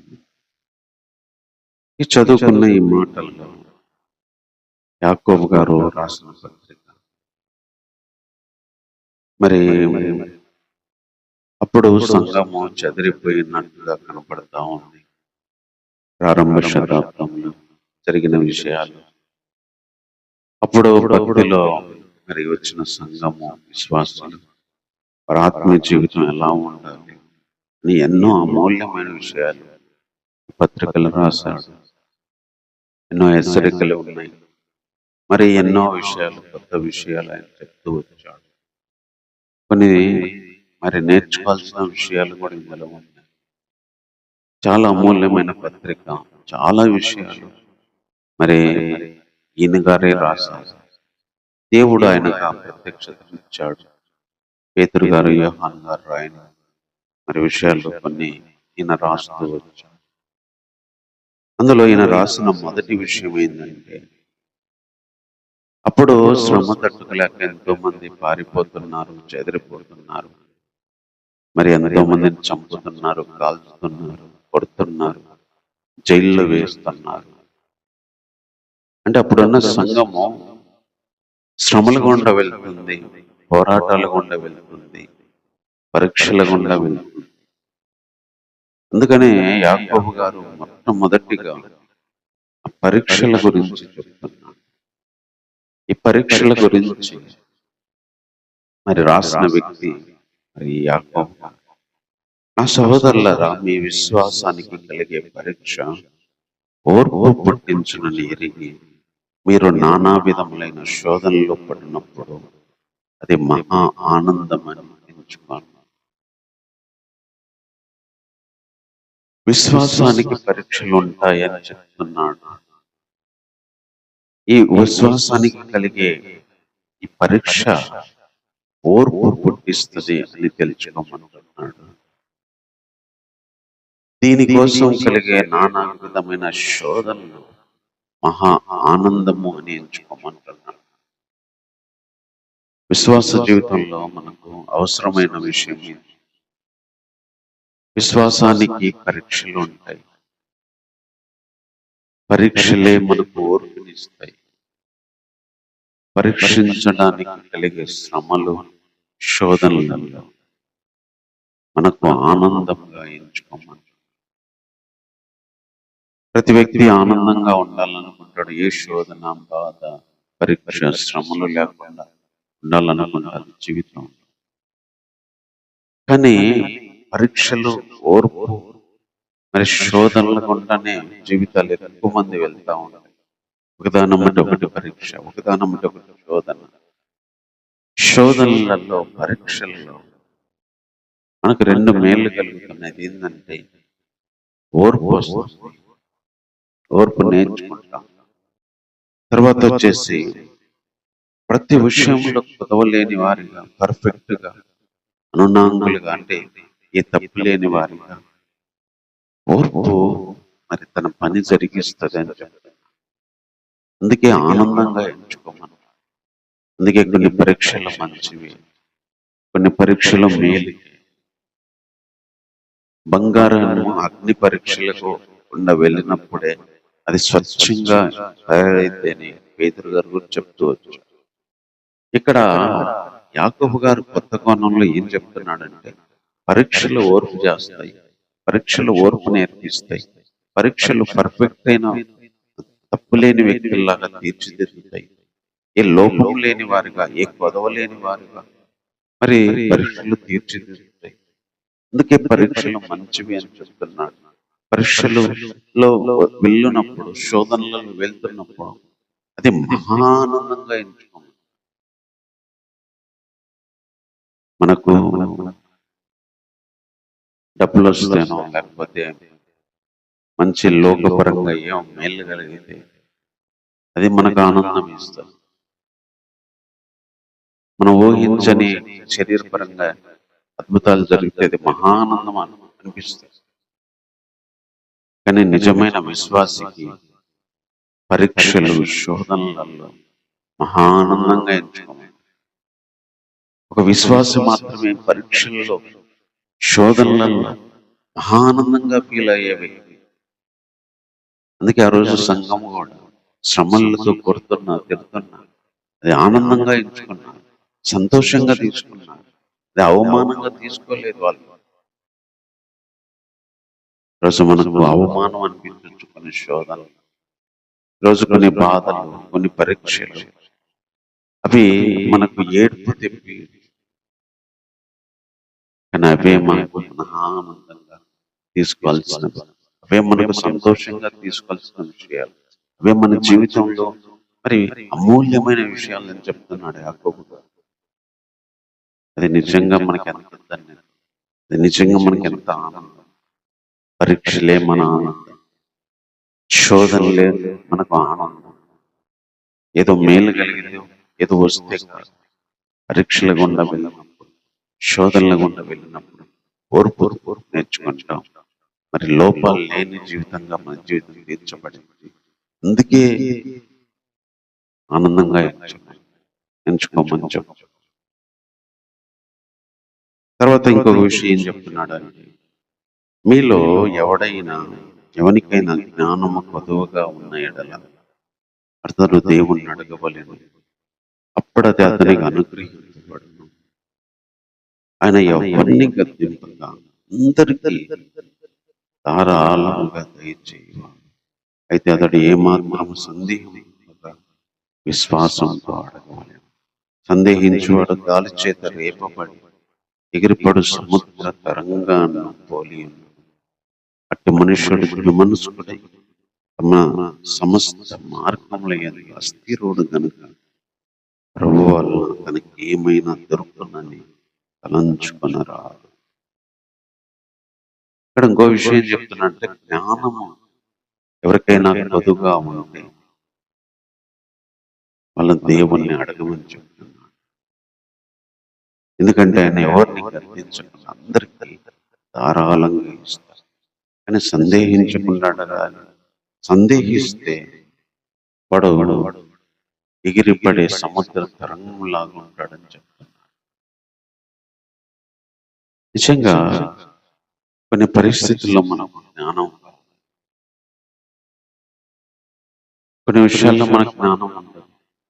జ్ఞానం అంటే చదువుకు సంబంధించింది కాదు ఏం చెప్తుంది ఇక్కడ. ఆ జ్ఞానం కూడా ఇవ్వగలడు. కానీ నా విశ్వాస జీవితంలో జ్ఞానం, జీవితానికి సంబంధించిన జ్ఞానం, జీవితంలో మరి శ్రమల పోరాటాల గుండా వెళ్తున్నప్పుడు ఏం చేయాలన్న జ్ఞానం, ఏం ఆలోచించాలన్న జ్ఞానం, ఎలా నడుచుకోవాలన్న జ్ఞానం దేవుణ్ణి అడుగమంటున్నాడు. దేవుడు అందరికీ ధారాళంగా ఇస్తాను. సందేహించకుండా అడగకూడదు. ఏమైనా దొరికిద్దేమో అని అడగ. మన జీవితానికి సంబంధించిన జ్ఞానాన్ని, మన జీవితంలో జరిగే వాటికి సంబంధించిన జ్ఞానం, కొన్ని విషయాలు ఎందుకు జరుగుతున్నాయి అర్థం కాదు, కొన్ని విషయాలు ఏం చేయాలో అర్థం కాదు. దేవుని జ్ఞానం కోసం అడగాలి. ఆ పరిస్థితులు ఎలా వెళ్ళాలో జ్ఞానం కోసం అడగాలి. ఏదో మేలు కలిగింది ప్రభు ఏదో ఇస్తాడని కాదు మనం అడగాల్సింది. ప్రభు వల్ల ఏదో మరి దొరికిద్దని కాదు మనం అడగాల్సింది. సందేహంతో కాదు మనం అడగాల్సింది. ఆయన జ్ఞానం ఇచ్చేవాడు, దారి చూపించేవాడు, నడిపించేవాడు, విడిపించేవాడు. ఏ పరిస్థితి కావాల్సిన జ్ఞానం అయినా సరే, ఏ రూపంలో కావలసిన జ్ఞానం అయినా సరే, ఎవరికి కావాల్సిన జ్ఞానం అయినా సరే, ఏ పరిస్థితికి కావాల్సిందైనా, ఏ వ్యక్తికి కావాల్సినైనా, ఏ రూపంలో మన జ్ఞానం కావాలైనా దేవుడు ఇవ్వగలిగిన వాడు, ధారాళంగా ఇవ్వగలిగిన దేవుడే మన జ్ఞానం ఇవ్వగలిగిన, జ్ఞానం చేత నడిపించగలిగిన వాడు. అందుకే దేవుని ఎందుకు భయభక్తులు కలిగి ఉండట జ్ఞానానికి మూలం. దేవుని గురించి తెలుసుకోవడం మహావివేచన. దేవుని గురించిన జ్ఞానం, దేవుని గురించిన అవగాహన, దేవుడు ఏం జరిగిస్తున్నాడు, దేవుని శక్తి ఎంత, దేవుని ఆలోచనలు ఎంత, దేవుని పనులలో జరిగే విషయాలు ఎంత అని దేవుని గురించి తెలుసుకున్నప్పుడు మన జీవితం పరిస్థితులు వీటన్నిటి గురించిన జ్ఞానం వచ్చేస్తుంది. వాటిని చూసే విధానం మారిపోతుంది. అందుకని మనం దేవుని గురించిన జ్ఞానం, దేవుని జ్ఞానాన్ని మనం అడగాలి. ఆయన ధారాళంగా ఇస్తాడు. అలాంటి గొప్ప దేవుడు మన దేవుడు. విశ్వాసంతో అడిగినప్పుడు మరి ప్రతి దానికి కావలసిన జ్ఞానాన్ని ఆయన ఇచ్చేవాడు. తర్వాత ఇంకేం చెప్తున్నాడు? దీనుడైన సహోదరుడు తనకు కలిగిన ఉన్నత దశయంలో అతిశయించవలెను. ధనవంతుడైన సహోదరుడు తనకు కలిగిన దీన దశయంలో అతిశయించవలెను. ఎలైనగా ఇతడు గడ్డి పోవలే గతించిపోవను. సూర్యుడు ఉదయించి వడగాలి కొట్టి గడ్డిని మార్చివేయగా దాని పువ్వురాలను దాని స్వరూప సౌందర్యం నశించును. అలాగే ధనవంతుడు తన ప్రయత్నములలో వాడిపోను. ఇక్కడ సహోదరుల స్థితి చెప్తున్నాడు. దీనులు, ధనవంతులు. దేవుడు ఏ స్థితిలో ఇచ్చాడో ఆ స్థితిలో అతిశయించమంటున్నాడు. దీనుడు ఒకవేళ అతనికి ఉన్నత స్థితి వస్తే ఆ స్థితిలో అతిశయించమంటున్నాడు. ధనవంతుడు తనకు కలిగిన దీనస్థితిలో అతిశయించమంటున్నాడు. కొన్నిసార్లు ధనవంతులు దీనులుగా మారిపోతారు. కొంతమంది దీనులు ఉన్నత స్థితికి వెళ్తారు. విశ్వాస జీవితంలో ఈ కలిగే ఈ యొక్క మార్పును అర్థం చేసుకోమంటున్నాడు. దీనులకు ఉన్నత దశ వచ్చిందా, అందులో అతిశయించండి. ధనవంతులకు దీనస్థితి వచ్చిందా, అందులో అతిశయించండి. ఎందుకంటే ఇతడు గడ్డి పువ్వువలె గతించిపోను. సూర్యుడు ఉదయించి వడగాలి కొట్టి గడ్డిని మార్చివేస్తే లేకపోవను. అలాగే ధనవంతుడు తన ప్రయత్నాల్లో వాడిపో. ధనవంతుని జీవితమైన మరి ఏ స్థితి అయినా కూడా మరి ఒక సూర్యుడు ఉదయించి వడగాలి కొడితే గడ్డి వాడిపోయిన రాలిపోయినట్టుగా ధనవంతుడు తన ప్రయత్నాల్లో వాడిపోతాడని చెప్తాడు. అందుకనే ఈ ధనం కోసం ప్రయాసపడటం కాదు, ధనవంతుడిగా ఉంటేనే కాదు, ధనవంతుడు దీనస్థితిలో కూడా అతిశయించాలి. ఒకవేళ దీనునికి ఉన్నత స్థితి వస్తే అందులో అతిశయించాలి. దేవుణ్ణి బట్టి అతిశయించాలి. దేవుణ్ణి బట్టి ఉండాలి, స్థితిని బట్టి కాదు అని చెప్తాను. ఈరోజు కొన్నిసార్లు దీనంగా ఉంటేనే మనం తగ్గించుకుంటాం. అదే ఉన్నత స్థితికి వెళ్తే అతిశయం. కానీ మనకు కలిగిన స్థితి అది దీన స్థితి నుంచి ఉన్నత స్థితికి వచ్చిన, ఉన్నత స్థితి నుంచి దీన స్థితికి వచ్చిన, ఏ స్థితికి వచ్చినా, ఏ స్థితి నుంచి ఏ స్థితికి వచ్చినా మనం అతిశయించాలి. ఎందుకంటే ధనవంతుడు అయిన ఆ వ్యక్తి ఆ ప్రయత్నాల్లోనే వాడిపోతాడు, ఆ ప్రయత్నాల్లోనే లేకుండా పోతాడు. నేను చెప్తున్నాను, రోజు మనకి ఏ స్థితి కలిగినా స్థితినిచ్చేవాడు దేవుడు. అది దీన స్థితి నుంచి ఉన్న స్థితికి తీసుకురావాలన్నా ఆయనే. ధనవంతుని స్థితి నుంచి దీన స్థితికి తీసుకురావాల్సింది ఆయనే. అందుకని సహోదరులైన వాడు దీనుడైన సహోదరుడు ఉన్నత స్థితిలో అతిశయించమంటున్నాడు. ఉన్నత స్థితిలో ఉన్న సహోదరుడు దీన స్థితిలో అతిశయించమంటున్నాడు. తర్వాత ఇంకేం చెప్తున్నాడు అంటే, శోధన సహించేవాడు ధన్యుడు, అతడు శోధనకు నిలిచినవాడు. ప్రభు తన్ను ప్రేమించే వారికి వాగ్దానం చేసిన జీవ కిరీటము పొందును. దేవుడు కీడు విషయమై శోధింపబడనేరడు, ఆయన ఎవరిని శోధింపడగలదు. ఎవడైనా నేను శోధించబడుతున్నప్పుడు దేవుని చేత శోధింపబడుతున్నానని అనకూడదు. ప్రతి వాడు తన స్వకీయమైన దురాశ చేత ఈడవబడి మరల కొల్పబడిన వాడు శోధించబడు. దురాశ గర్భం ధరించి పాపమును కనుక పాపము పరిపక్వమై మరణము కనుక.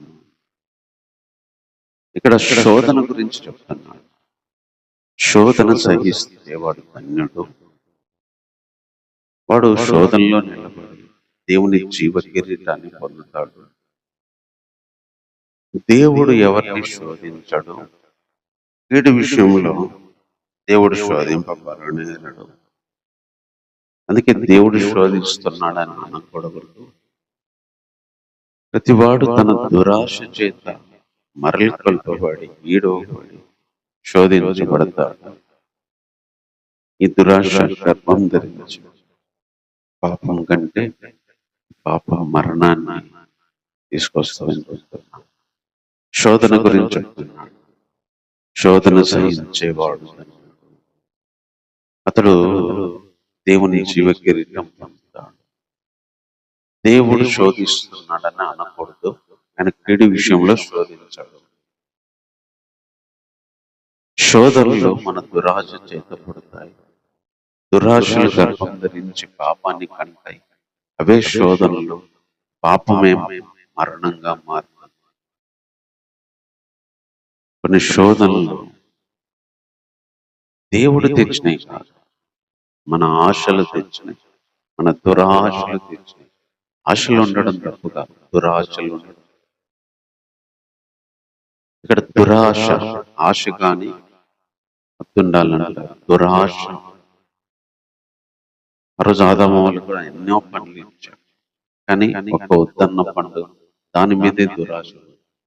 అన్ని పండ్లు ఉన్నాయి కదా, తినొచ్చు అంటే ఏదో కావాలని. ఇక్కడ కూడా ఏదైతే దేవుడు మనకి ఇస్తే, ఏది మనం కలిగి ఉంటామో దాంట్లో సంతృప్తి పొందాలి. ఏది అవసరమో దీన్ని కలిగి ఉంటే దేవుడు సంతోషిస్తాడు. ఏది చేస్తే దేవుడు మరి మనల్ని మెచ్చుకుంటాడు. అంతవరకు ఉంటే బాధ, దురాశ. అది ఎన్నో రకాలైన దురాశ. తిండి విషయంలో దురాశ కావచ్చు, విచార విషయమైన దురాశ కావచ్చు, తప్పుపరమైన దురాశ కావచ్చు, పేరు ఘనత వాటి విషయంలో దురాశ కావచ్చు, అనేక రకాలైన దురాశ. ఆశలకు మించి, హద్దులకు మించి దురాశ. అనేక విషయాల్లో దురాశ. అందం విషయంలో దురాశ, పేరు ప్రఖ్యాతుల విషయంలో దురాశ. ఎన్నో విషయంలో దురాశలు ఏం చేస్తాయి? పాపాన్ని కంటాయి. ఆ పాపం మరణాన్ని కంటాయి. రోజు పాపం వస్తుందంటే దురాశ, రోజు మరణం వస్తుందంటే పాపము. అసలు పాపానికి కారణం దురాశ. దురాశ ప్రెగ్నెంట్ అయ్యి పాపాన్ని కంటాయి. పాపం కంటే మరణం. అందుకే విశ్వాసం ఎంత అమూల్యమైన విషయం ఇది. ఈరోజు మనం దురాశలను కంట్రోల్ చేసుకోకపోతే, దురాశలుగా ఆశలు ఆలోచించకుండా ఉండకపోతే మన జీవితాలు బాగా. దేవుడు శోధనలు పంపించాడు, దేవుడు శోధించాడు. దేవుడు శోధించాడు, అది మనం తెలుసుకోవాలి. శోధనలు సహించాలి. శోధనలో పడకుండా శోధనలో నిలబడగలరు. ఎందుకంటే దురాశించడానికి, ఆశించడానికి, మరి ఆశలు లేకుండా బ్రతకడానికి మధ్యలో శోధన ఉంటుంది. రోజు విశ్వాసులు కూడా లోకంలో ఉన్న వాళ్ళు ఆశించినట్టు మనం ఆశించకూడదు. దానికి మధ్యలో శోధన. దేవుణ్ణి వదిలేస్తే ఆ రోజు శ్రమలు ఉండవు.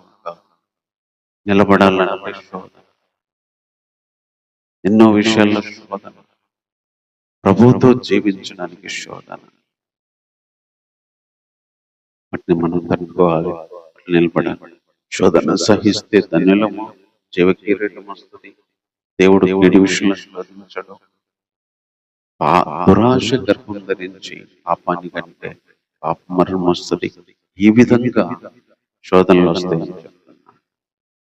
రోజు మన శోధనలకు కారణం మన దురాశలే కావచ్చు, మన దురాశలే కావచ్చు, అవసరం లేని ఆశలు, లేనిపోని ఆశలు, అవి మనల్ని పాపానికి తీసుకెళ్లి శోధనలో ఓడిపోయేటట్టు, పడిపోయేటట్టు చేస్తున్నాయి. వాటిలో నిలబడాలి, వాటిలో నిలిచి దేవుడిచ్చే జీవకీర్తాన్ని పొందాలి అని ఆ రోజు యాకోబు గారు చెప్పాడు. ఈరోజు అదే మాటలు మనతో కూడా చెప్తున్నాడు. దేవుడు శోధనలు పెట్టాడు, పాపం చేసే శోధనలు ఆయన పెట్టాడు. అది మనం తెలుసుకోవాల్సిన విషయం. తర్వాత నా ప్రియ సహోదరులారా, మోసపోకుడి, శ్రేష్టమైన ప్రతి ఈవియు సంపూర్ణమైన ప్రతి వరమును పరసంబంధమైనది జ్యోతిర్మయుడకు తండ్రి యొద్ద నుండి వచ్చును. ఆయన యందు ఏ చంచలత్వమైనను గమనాగమనముల వలన కలుగు ఏ ఛాయని లేదు. ఆయన తాను సృష్టించిన వాటిలో మనము ప్రథమ ఫలముగా ఉండినట్టు సత్య వాక్యం వలన మనల్ని తన సంకల్ప ప్రకారము నేను ఇక్కడ మోసపోవద్దు సహోదరులారని చెప్తున్నాడు.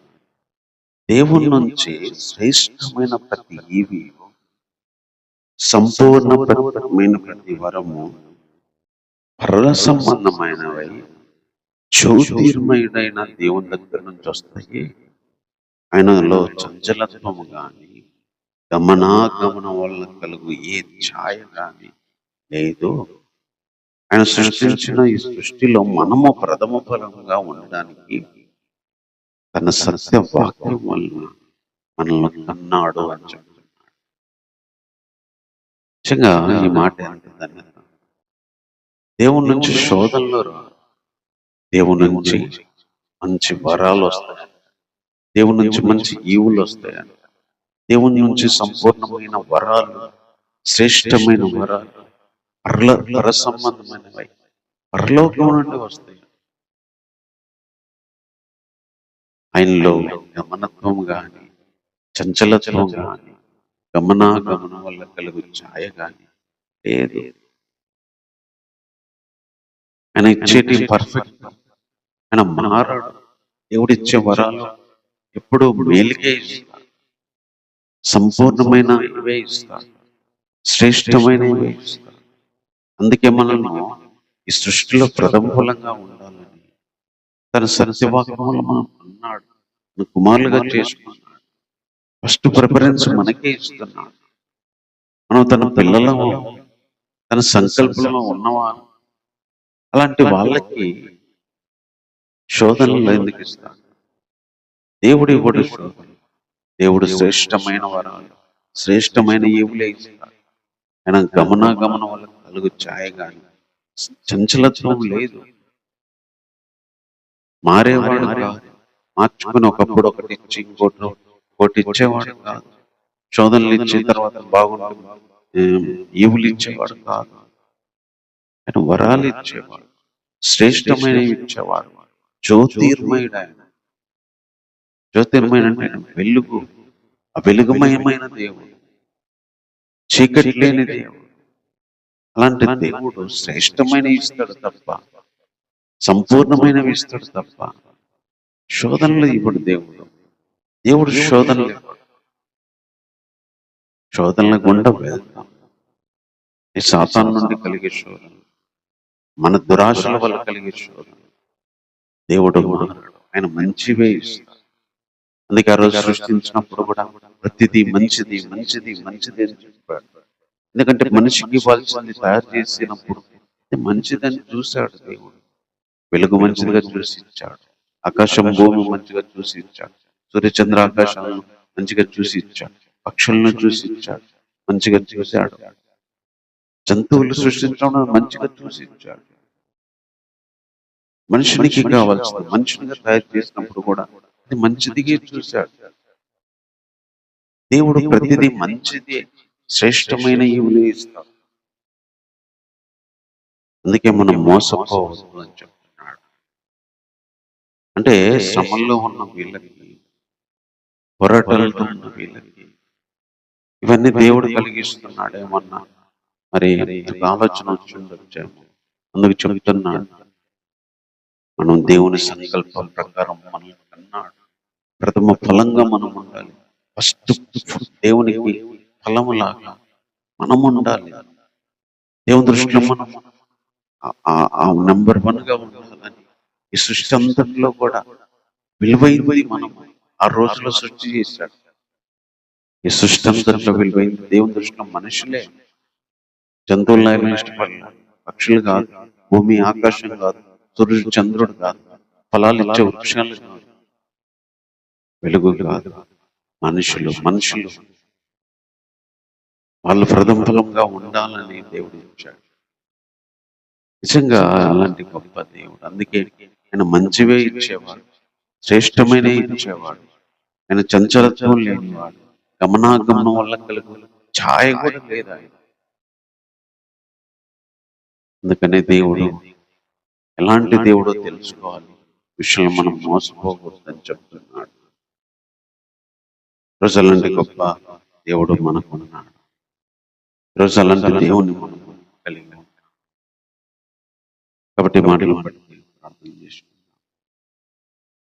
ప్రేమ నమ్మకం కలిగిన దేవా, వందనాలు చెల్లిస్తున్నాం దేవా. ఆయన నువ్వు మాట్లాడిన మాటలే రోజు మళ్ళీ గుర్తు చేసుకొని ఇక్కడ మాట్లాడుకోవడానికి కృప ఇచ్చారు. ఆయన పరీక్షలో మాకు మహానందము చెవిగా మేము మార్చుకోవాలి, అనుభవించాలి దేవా. తండ్రి, మాకు కావలసిన జ్ఞానము ఎలా అడగాలో, ఎలా పొందుకోవాలో మీరు నేర్పించినందుకు ఏమన్నాను ప్రభా. మాకు ఇచ్చిన స్థితిలో నేను ఎలా జీవించాలో మీరు నేర్పించిన మాటలు బట్టి ఉన్నాను ప్రభా. అలాగే నా తండ్రి, శోధనలు ఏంటో, వాటిలో నిలబడితే ఏంటో, ఎవరి దగ్గర నుంచి వస్తాయో వాటికి మూలమైనదో కూడా తెలియజేశారు నాయన. అదేవిధంగా ప్రభా, నీ నుంచి పరలోకం నుంచి ఎలాంటివి వస్తాయి, మేము నీ దృష్టిలో ఎలాంటి వాళ్ళు ప్రభా మీరు ఏర్పరచుకునే ఆలోచనలు ఎంత గొప్ప, వాటిని బట్టి నేను స్తుతిస్తున్నాను. ఇంతవరకు మీరే సాయం చేస్తూ వచ్చినందుకే ఉన్నాను. ఆరాధనలో ప్రభా చూపిస్తూ వచ్చినందుకే ఉన్నాను. బలహీనమైన నన్ను ప్రభా నిలబెట్టుకొని ఈ రీతిగా నా ప్రభా ఆరాధనలో సహాయపడినందుకే ఉన్నాను ప్రభా. మీరు ఇచ్చిన శరీర ఆత్మ పరమైన మానసిక పరమైన జ్ఞానం బట్టి, బలాన్ని బట్టి, శక్తిని బట్టి వందనాలు.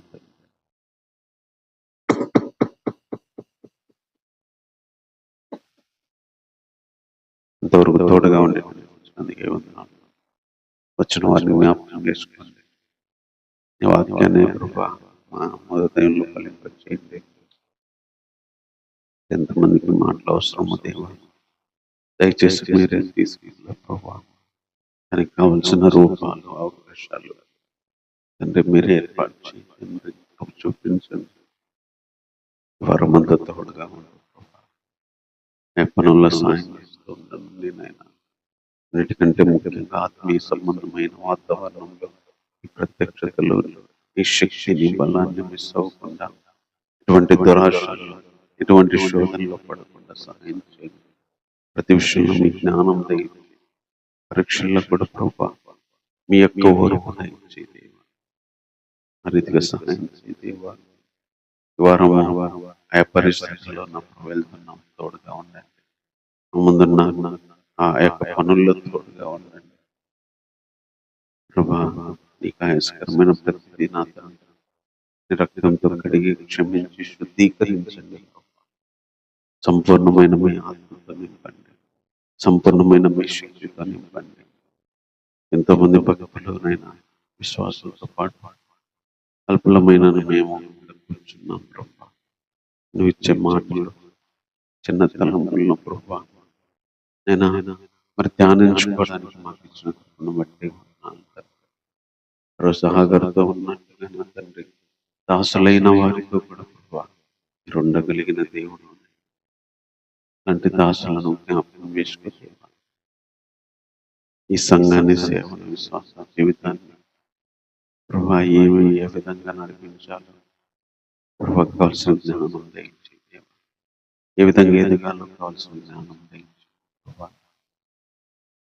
ప్రభా ఇంకా కొన్ని వారాలు ప్రభా మీరు మాతో ఉండండి. మరో సంవత్సరంలోకి వెళ్తున్నా కూడా మాతో ఉండండి. అయినా సర్వత్రిక లోక విశ్వాసం పరిస్థితులు జ్ఞాపకం చేసుకోండి. ఇంకా ఎంతో మంది అన్నలుగా ప్రభా మరి నేను తెలుసుకోలేని వారుగా ఉన్నారు ప్రభా. దగ్గరికి రాలేని వారుగా ఉన్నారు ప్రభా. అది జ్ఞాపకం చేసుకోండి దేవా. నిగ్రహించండి దేవా. ఎంతో మందికి తెలియదు, ఎంతో మందికి తెలిసినా కూడా ప్రభా నమ్మలేని స్థితిలో ఉన్నారు ప్రభా. ఆయా కట్లను తెంపండి దేవా. మీరు ఎక్కడ చూపించండి, విడిపించమని కోరుతున్నాను. అలాగే నా ప్రభా అధికారులను, ప్రెసిడెంట్లను, నాయకులను, దేశాల యొక్క పరిపాలనను, ఆర్థిక వ్యవస్థ ప్రతి మనిషికి ప్రతి దేశంలో కావాల్సిన తిండి, వస్త్రం, బట్ట కనీస అవసరతలన్నీ కూడా తీరున్నట్లు సహాయం చేయండి. అలాగే కోకలు తక్కువ కాకుండా ప్రభా అందరికీ సమానంగా ప్రభా ప్రతిదీ మరి దొరుకున్నట్లు చేయండి. అలాంటి పరిపాలన, అలాంటి అధికారాలను ప్రభా నిలబెట్టండి దేవా. న్యాయస్థులను, అక్రమ పరిపాలనను నిర్మూలించండి దేవా. శ్రమలతో ఉన్న వారిని జ్ఞాపకం చేసుకోండి. ఆర్థిక ఇబ్బందులతో ఉన్న వారిని జ్ఞాపకం చేసుకోండి. పోరాటాలతో ఉన్న వారిని జ్ఞాపకం చేసుకోండి. ప్రభా ఆర్థికంగా తిండికి కూడా లేని పరిస్థితుల్లో ఉన్న వారిని జ్ఞాపకం చేసుకోండి. శోధనలతో ఉన్న వారిని జ్ఞాపకం చేసుకోండి. మీరే చూపించండి దేవా. ఇంతవరకు తోడుగా ఉన్నందుకు వందనాలు చెల్లిస్తున్నాను ప్రభా. ఈ ఆరాధనలు ఇంతవరకు సహాయం చేసినందుకు వందనాలు ప్రభా. మీరు మరోసారి అయినా మీరు మాతో ఉండి నడిపించారని హృదయపూర్వకంగా నేను సూచిస్తున్నాను. ఈ వారం అంతా కూడా ప్రభా నీ సన్నిధి ఇంకా బలంగా అనుభవించి నీ ప్రత్యక్షతలు పొంది ఎక్కడనైనా ఏ పనుల వల్ల కూడా దూరం అవ్వకుండా నేను నీ యొక్క శక్తిని సజీవంగా పొందుకోవడానికి కోరుకుంటూ ఈ ప్రార్థన మరొక నామంలోనే ప్రార్థించి వేడుకుంటున్నాను. అమ్మాయి మన తండ్రి దేవుని ప్రేమ, రక్షకుడైన యేసుక్రీస్తు వారి కృప, పరిశుద్ధాత్మిక సహవాసము, సన్నిధి ఇప్పుడు వచ్చిన వారికి లోక పరిశుద్ధులకు, విశ్వాసులకి, అలాగే లోకంలో ఉన్న ప్రతి ఒక్కరికి తోడై ఉండి నడిపించును. ఆమేన్. అందరికీ వందనాలు.